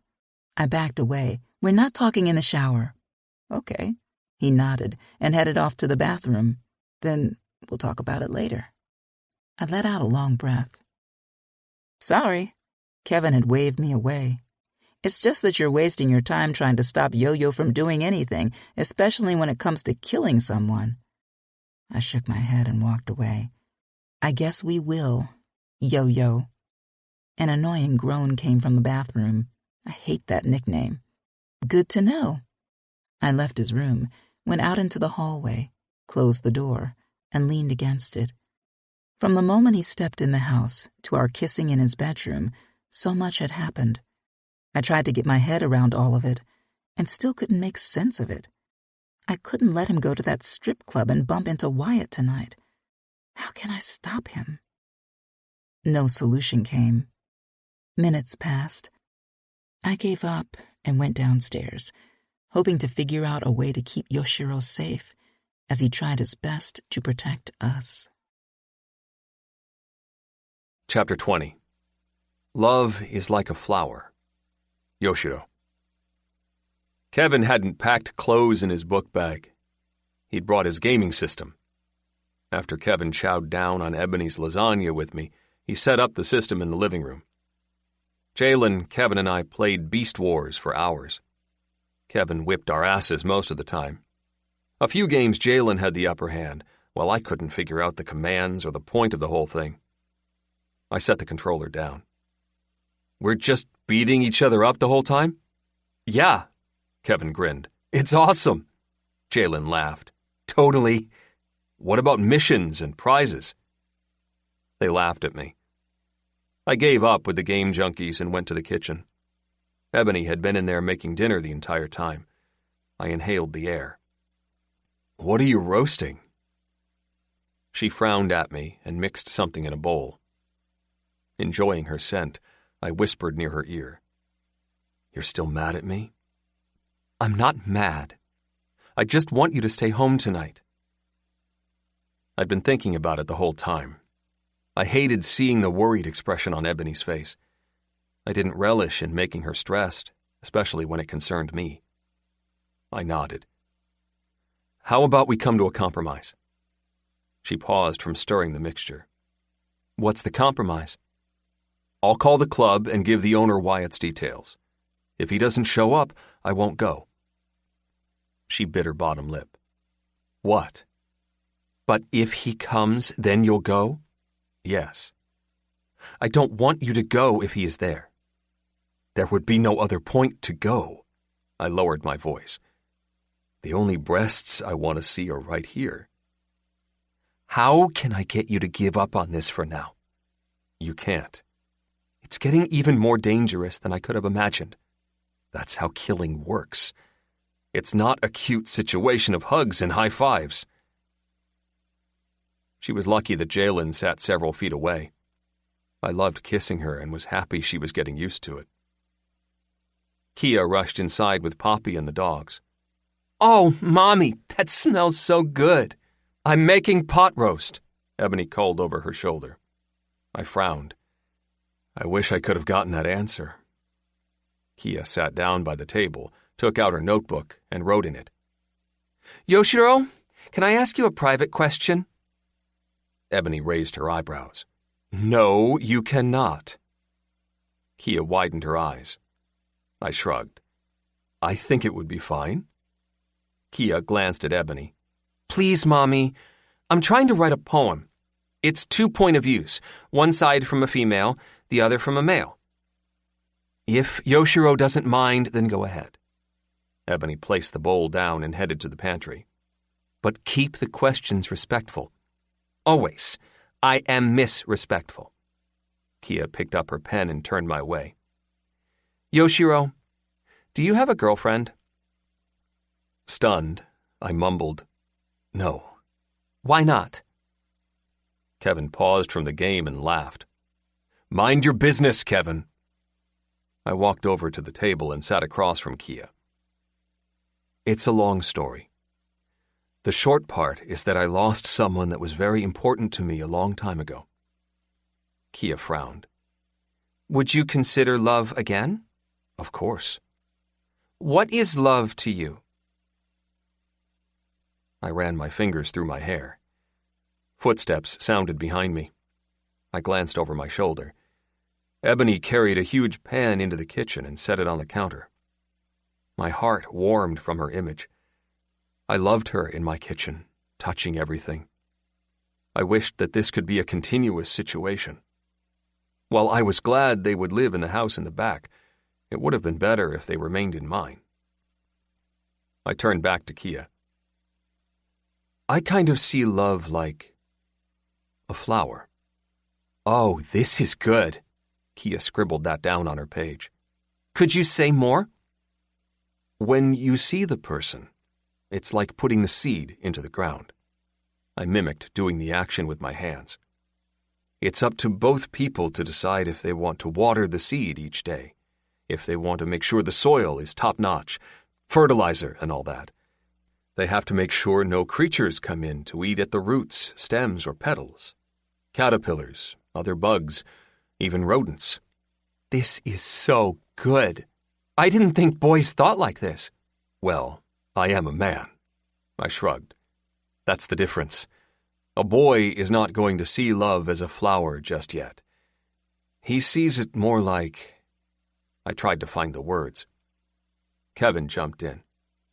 "Boys see love like fruit, like an apple. Just pluck it off the tree, eat it, and throw it on the ground when he's done." I winked at Kevin. "There we go." Kia wrote all of it down, even drawing an apple. "I'm never going to date boys then." "I second that," Ebony said from the kitchen. "No dating until you're 18. Get your education. Find out who you want to be. Figure out your own passions." 18? Kia shook her head. "We'll talk more about this later, Mommy." Ebony snorted. "Anyway," Kia went back to me. "So love is a flower?" "Yes. It's up to the two people involved to make sure it blossoms." Kia looked up at me. "But—" I quirked my brows. "What?" "All men don't think this way." Sadness fell over her face. I knew she must have been thinking of her father. "No, not every man thinks this way. Not the right man. We're all different. That's why, when you eventually begin to date—" "At 18, Ebony added. "Mommy," Kia whined. "I'm getting inspiration from my poem." I grinned. "When you start dating, at 18, you must always understand that any man who decides to hurt your heart is completely and utterly replaceable." Kia assessed me, as if typing the words into her head. "Any man who cheats or ends up being disrespectful is not worthy to stand next to you. And," I raised my finger, Any man who abuses you, call me." Kevin laughed from the living room. Jalen added, "You can call me too because I'll have tons of guns." "Oh my God." Kia rolled her eyes. "Thank you, Yoshiro. I think I have enough." I gave her a thumbs up. "This is going to be an awesome poem." She scribbled in her notebook some more.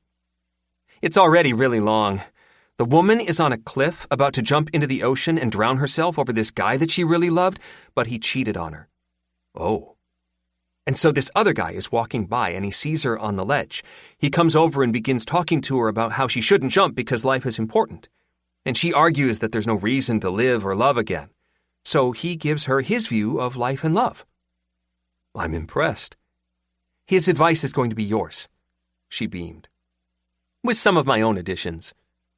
"Will she jump off the cliff in the end?" "I haven't decided yet." "I can't wait to read it." "I'm going to finish it soon." Kia rose from the table and headed upstairs. "Thanks, Yoshiro." I watched her walk away and imagined the woman on the cliff. Her hands must have been spread out, ready to welcome her death. Wind probably whipped through her hair and twirled her dress around her legs. And the ocean rumbled below her, crashing against rocks and threatening to swallow her up. For the rest of the day, I couldn't get the man and woman on the cliff out of my head. Kevin and Jalen got rowdy, playing the stupid game. Poppy read a few of her books to Salt and Peppa. At this point, they were the most spoiled dogs in Washington. Ebony finished cooking hours later to everyone's excitement.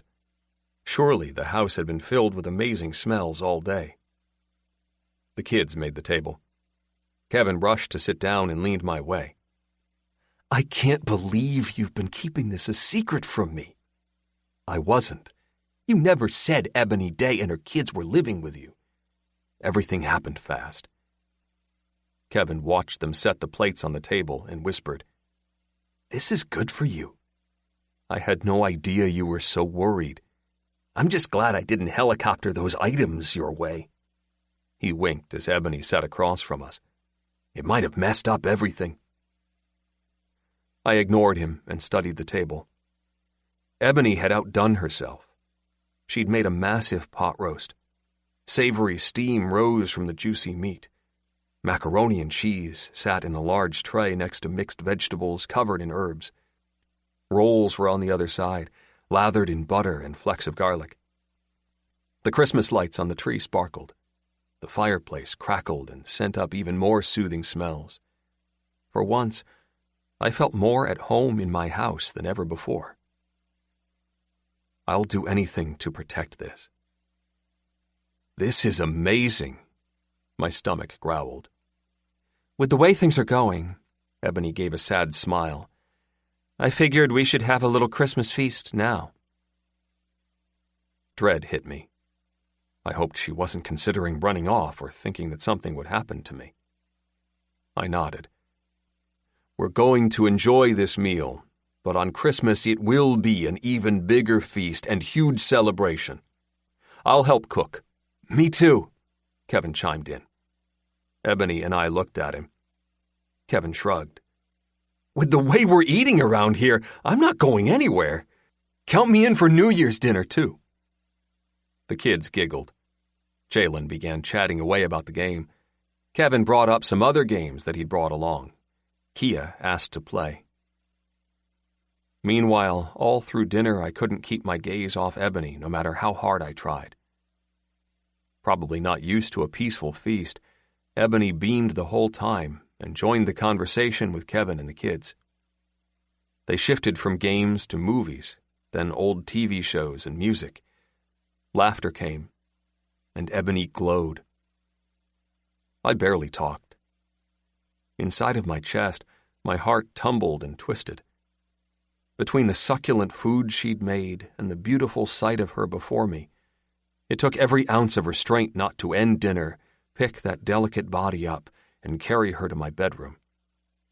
Her movements played havoc with my cock, stirring up hunger that her food couldn't satisfy. I thought about the moment we had upstairs, how her presence assaulted my senses. from her tantalizing scent to the quiet breaths feathering my skin.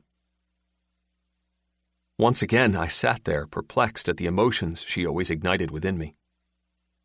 I craved her so badly and couldn't remember ever wanting anyone as much as I longed for her. Even my wife. That fact sent guilt to my heart. I pushed it away, knowing that nothing could be done when it came to the truth. Every few minutes, Ebony caught me gazing at her. A blush would hit her face as she turned away. Stop staring at her like a crazy man. Focus on something else. But I couldn't. She'd captured all of my attention. We have to take our time. Despite the fact that my body erupted with a blazing longing for Ebony, I wouldn't push her. I'd already stolen kisses, and while she'd enjoyed them, I wasn't sure how prepared she'd been to give them to me. Be patient. You have other things to focus on anyway, like taking Wyatt's heart out of his chest. She didn't want me to battle Wyatt, but there was no way to stop me. In many ways, Ebony had become mine. Those kisses earlier sealed the deal. And in the end, I believed in protecting what was mine. I would never let anyone hurt her. What if she brings those damn tears out? Anytime those eyes filled with tears, it made me crazy. I couldn't take it. The same effect came when fear entered her gaze. Whenever it happened, I got the urge to pull her into my arms and shield her from the world. Even though she was a strong woman, there was a vulnerability and frailty about her that seduced me. I checked my watch. The club would open in 3 hours. I looked up and noticed Ebony staring at me. I'm sorry, but it has to be done. Everything will be okay. She sipped her drink and looked away. Worry covered her face, and I swore her hand shook as she set the glass down. No matter how it made her anxious, I would go after Wyatt until he was dead. Now that we are sharing this happiness, I can't go back, Ebony. I won't let that bitch of a man take it from us. Did she understand how much things would change for her? My thoughts got disrupted from a shift in conversation. Oh, wow! You're going to stay here? Jalen grinned. Kevin nodded.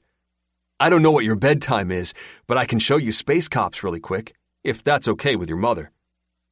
Jalen looked at me. Are you going to play too, Yoshiro? I checked my watch again. Probably not. Come on, man. Kevin shook his head. I can call into the club and have eyes out. I'll talk to Strawberry. You know no one will get by her. Kia raised her eyebrows. Strawberry? That's a cool name. Honey and Cinnamon will watch out too. Kevin stuffed his mouth with macaroni and cheese and talked while he chewed. They'll have everything covered if something happens. Honey and Cinnamon? Kia's face brightened. Where do you work?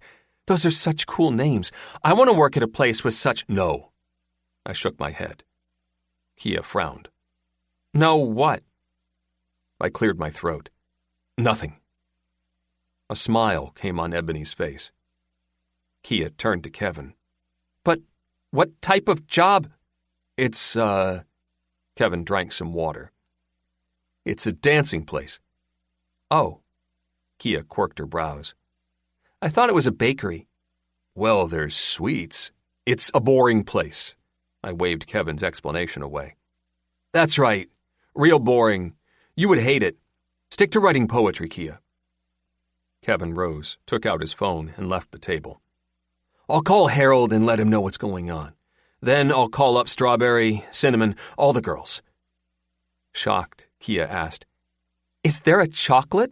Definitely a chocolate, and even a cocoa, Kevin called over his shoulder. Wow. Kia picked up a roll. We have to go there. I love chocolate. And honey, Jalen added. We're not going there. I shook my head. Ebony laughed.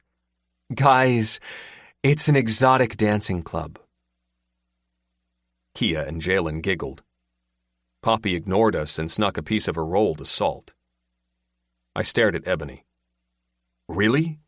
You just told them? One of our Airbnb spots was right next to a strip club. Unfortunately, that presented a homeschool teaching moment out of nowhere. The Dollhouse. That was the name of the place, Kia chimed in. Yoshiro, there were no dolls there. I bet, I smiled. I'm not going to work at a place like that, Kia said. For one, the women don't get health insurance. Completely uncomfortable, I asked, Excuse me? Ebony explained. I presented the advantages and disadvantages of a woman working at a place like that. Not a lot of financial independence. If they hurt themselves, there's no health insurance.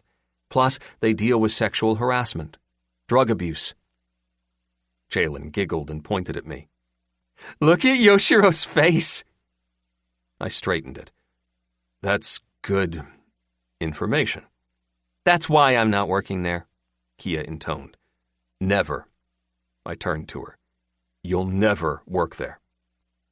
Everyone laughed. It was odd that this feeling of protection for the kids expanded beyond keeping them from Wyatt. The very idea of Kia possibly working in a strip club made me anxious. While I never judged the women of the Titty Palace, I wanted more for Kia. She was smart, bright, and very innocent. I studied all of the other kids. They're all getting to me. I want the best for all of them. How did that happen so fast? I pondered those thoughts more as dinner finished. Ebony tried to help them clean. I intercepted and assisted myself. Pouting, she sat back down and watched us.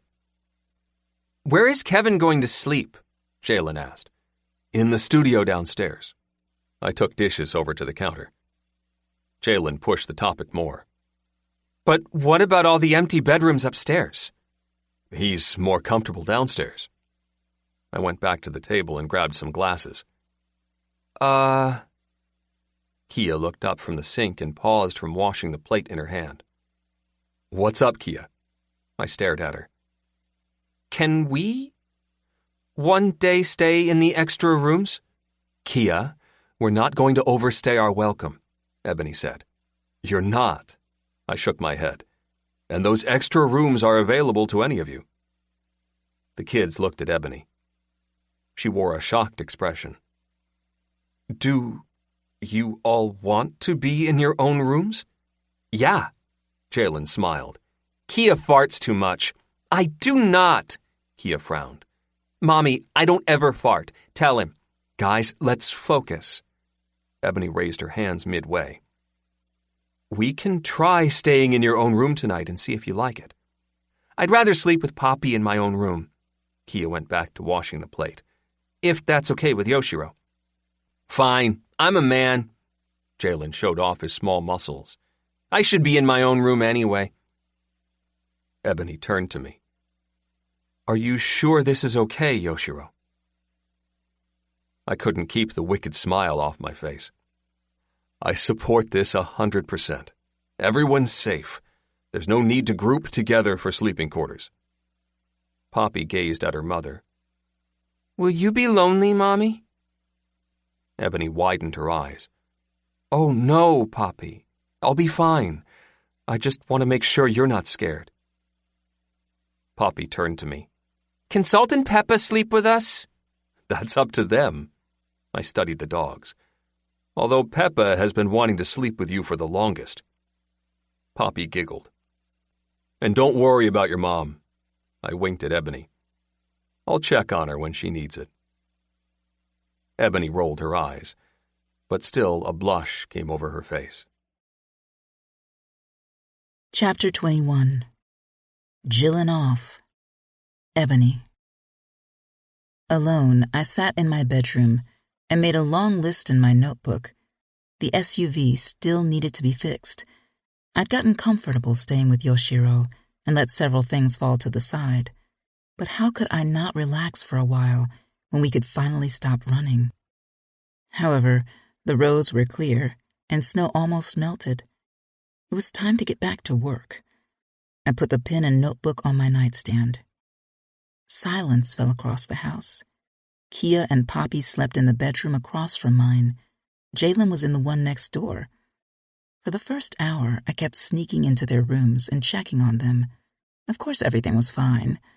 While I thought they would have a problem with sleeping away from me, I was learning that the anxiety had been in only my heart. Granted, they finally felt safe here. They didn't know all of the things happening in the background. Yoshiro breaking into Wyatt's girlfriend's house, or the big shootout this morning. My anxiety returned. I rose from the bed, went to the door, and opened it. Yoshiro's and Kevin's voices sounded downstairs. The strip club owner hadn't called. So far, there'd been no sign of Wyatt. I sighed and closed the door. For one night, I wouldn't have to worry about Yoshiro or stress. I understood why he was doing it, but I still wished he wouldn't go so hard with protecting us. A shootout? Had he lost his mind? Coming in here looking like a Japanese Batman? Shaking my head, I shut off the light and went back to bed. What am I going to do with him? I lay in bed, pulled the covers over me, and stared at the ceiling. It had been forever since I slept in a bed alone. Smiling, I spread my legs wide, and my arms too. All mine. I could get used to this. I'd been lying on the left side of the bed, close to the door as always, just in case Wyatt barged in. I could be ready for him. I don't have to do that now. I scooted over to the middle of the bed and spread my legs further. Take that. I giggled to myself and wondered how else I could make myself more comfortable. Now, with privacy and the bed to myself, the options were limitless. Quickly, I grabbed all the pillows and put them under my head. No, that's a bit much. I'll do 2 pillows, though. Smiling, I propped my head on both pillows and kicked the other ones off the bed. I made sure Yoshiro's bullet stayed under the bottom pillow. Excitement raced through me. It was funny how the little things could bring so much enjoyment. I also realized in that moment that I had given up so much during my escape from the monster. Privacy. Solo sleeping. Yoshiro must have thought I was crazy for having all of the kids sleep in the room with me. Jesus, the kids must have thought I was crazy too. No embarrassment came. I knew why I did it. Surely they did too. I'm crazy. Who cares? Now everyone knows. I won't make up excuses. However, at the thought of Yoshiro, my body came up with other possibilities for this evening. Jesus,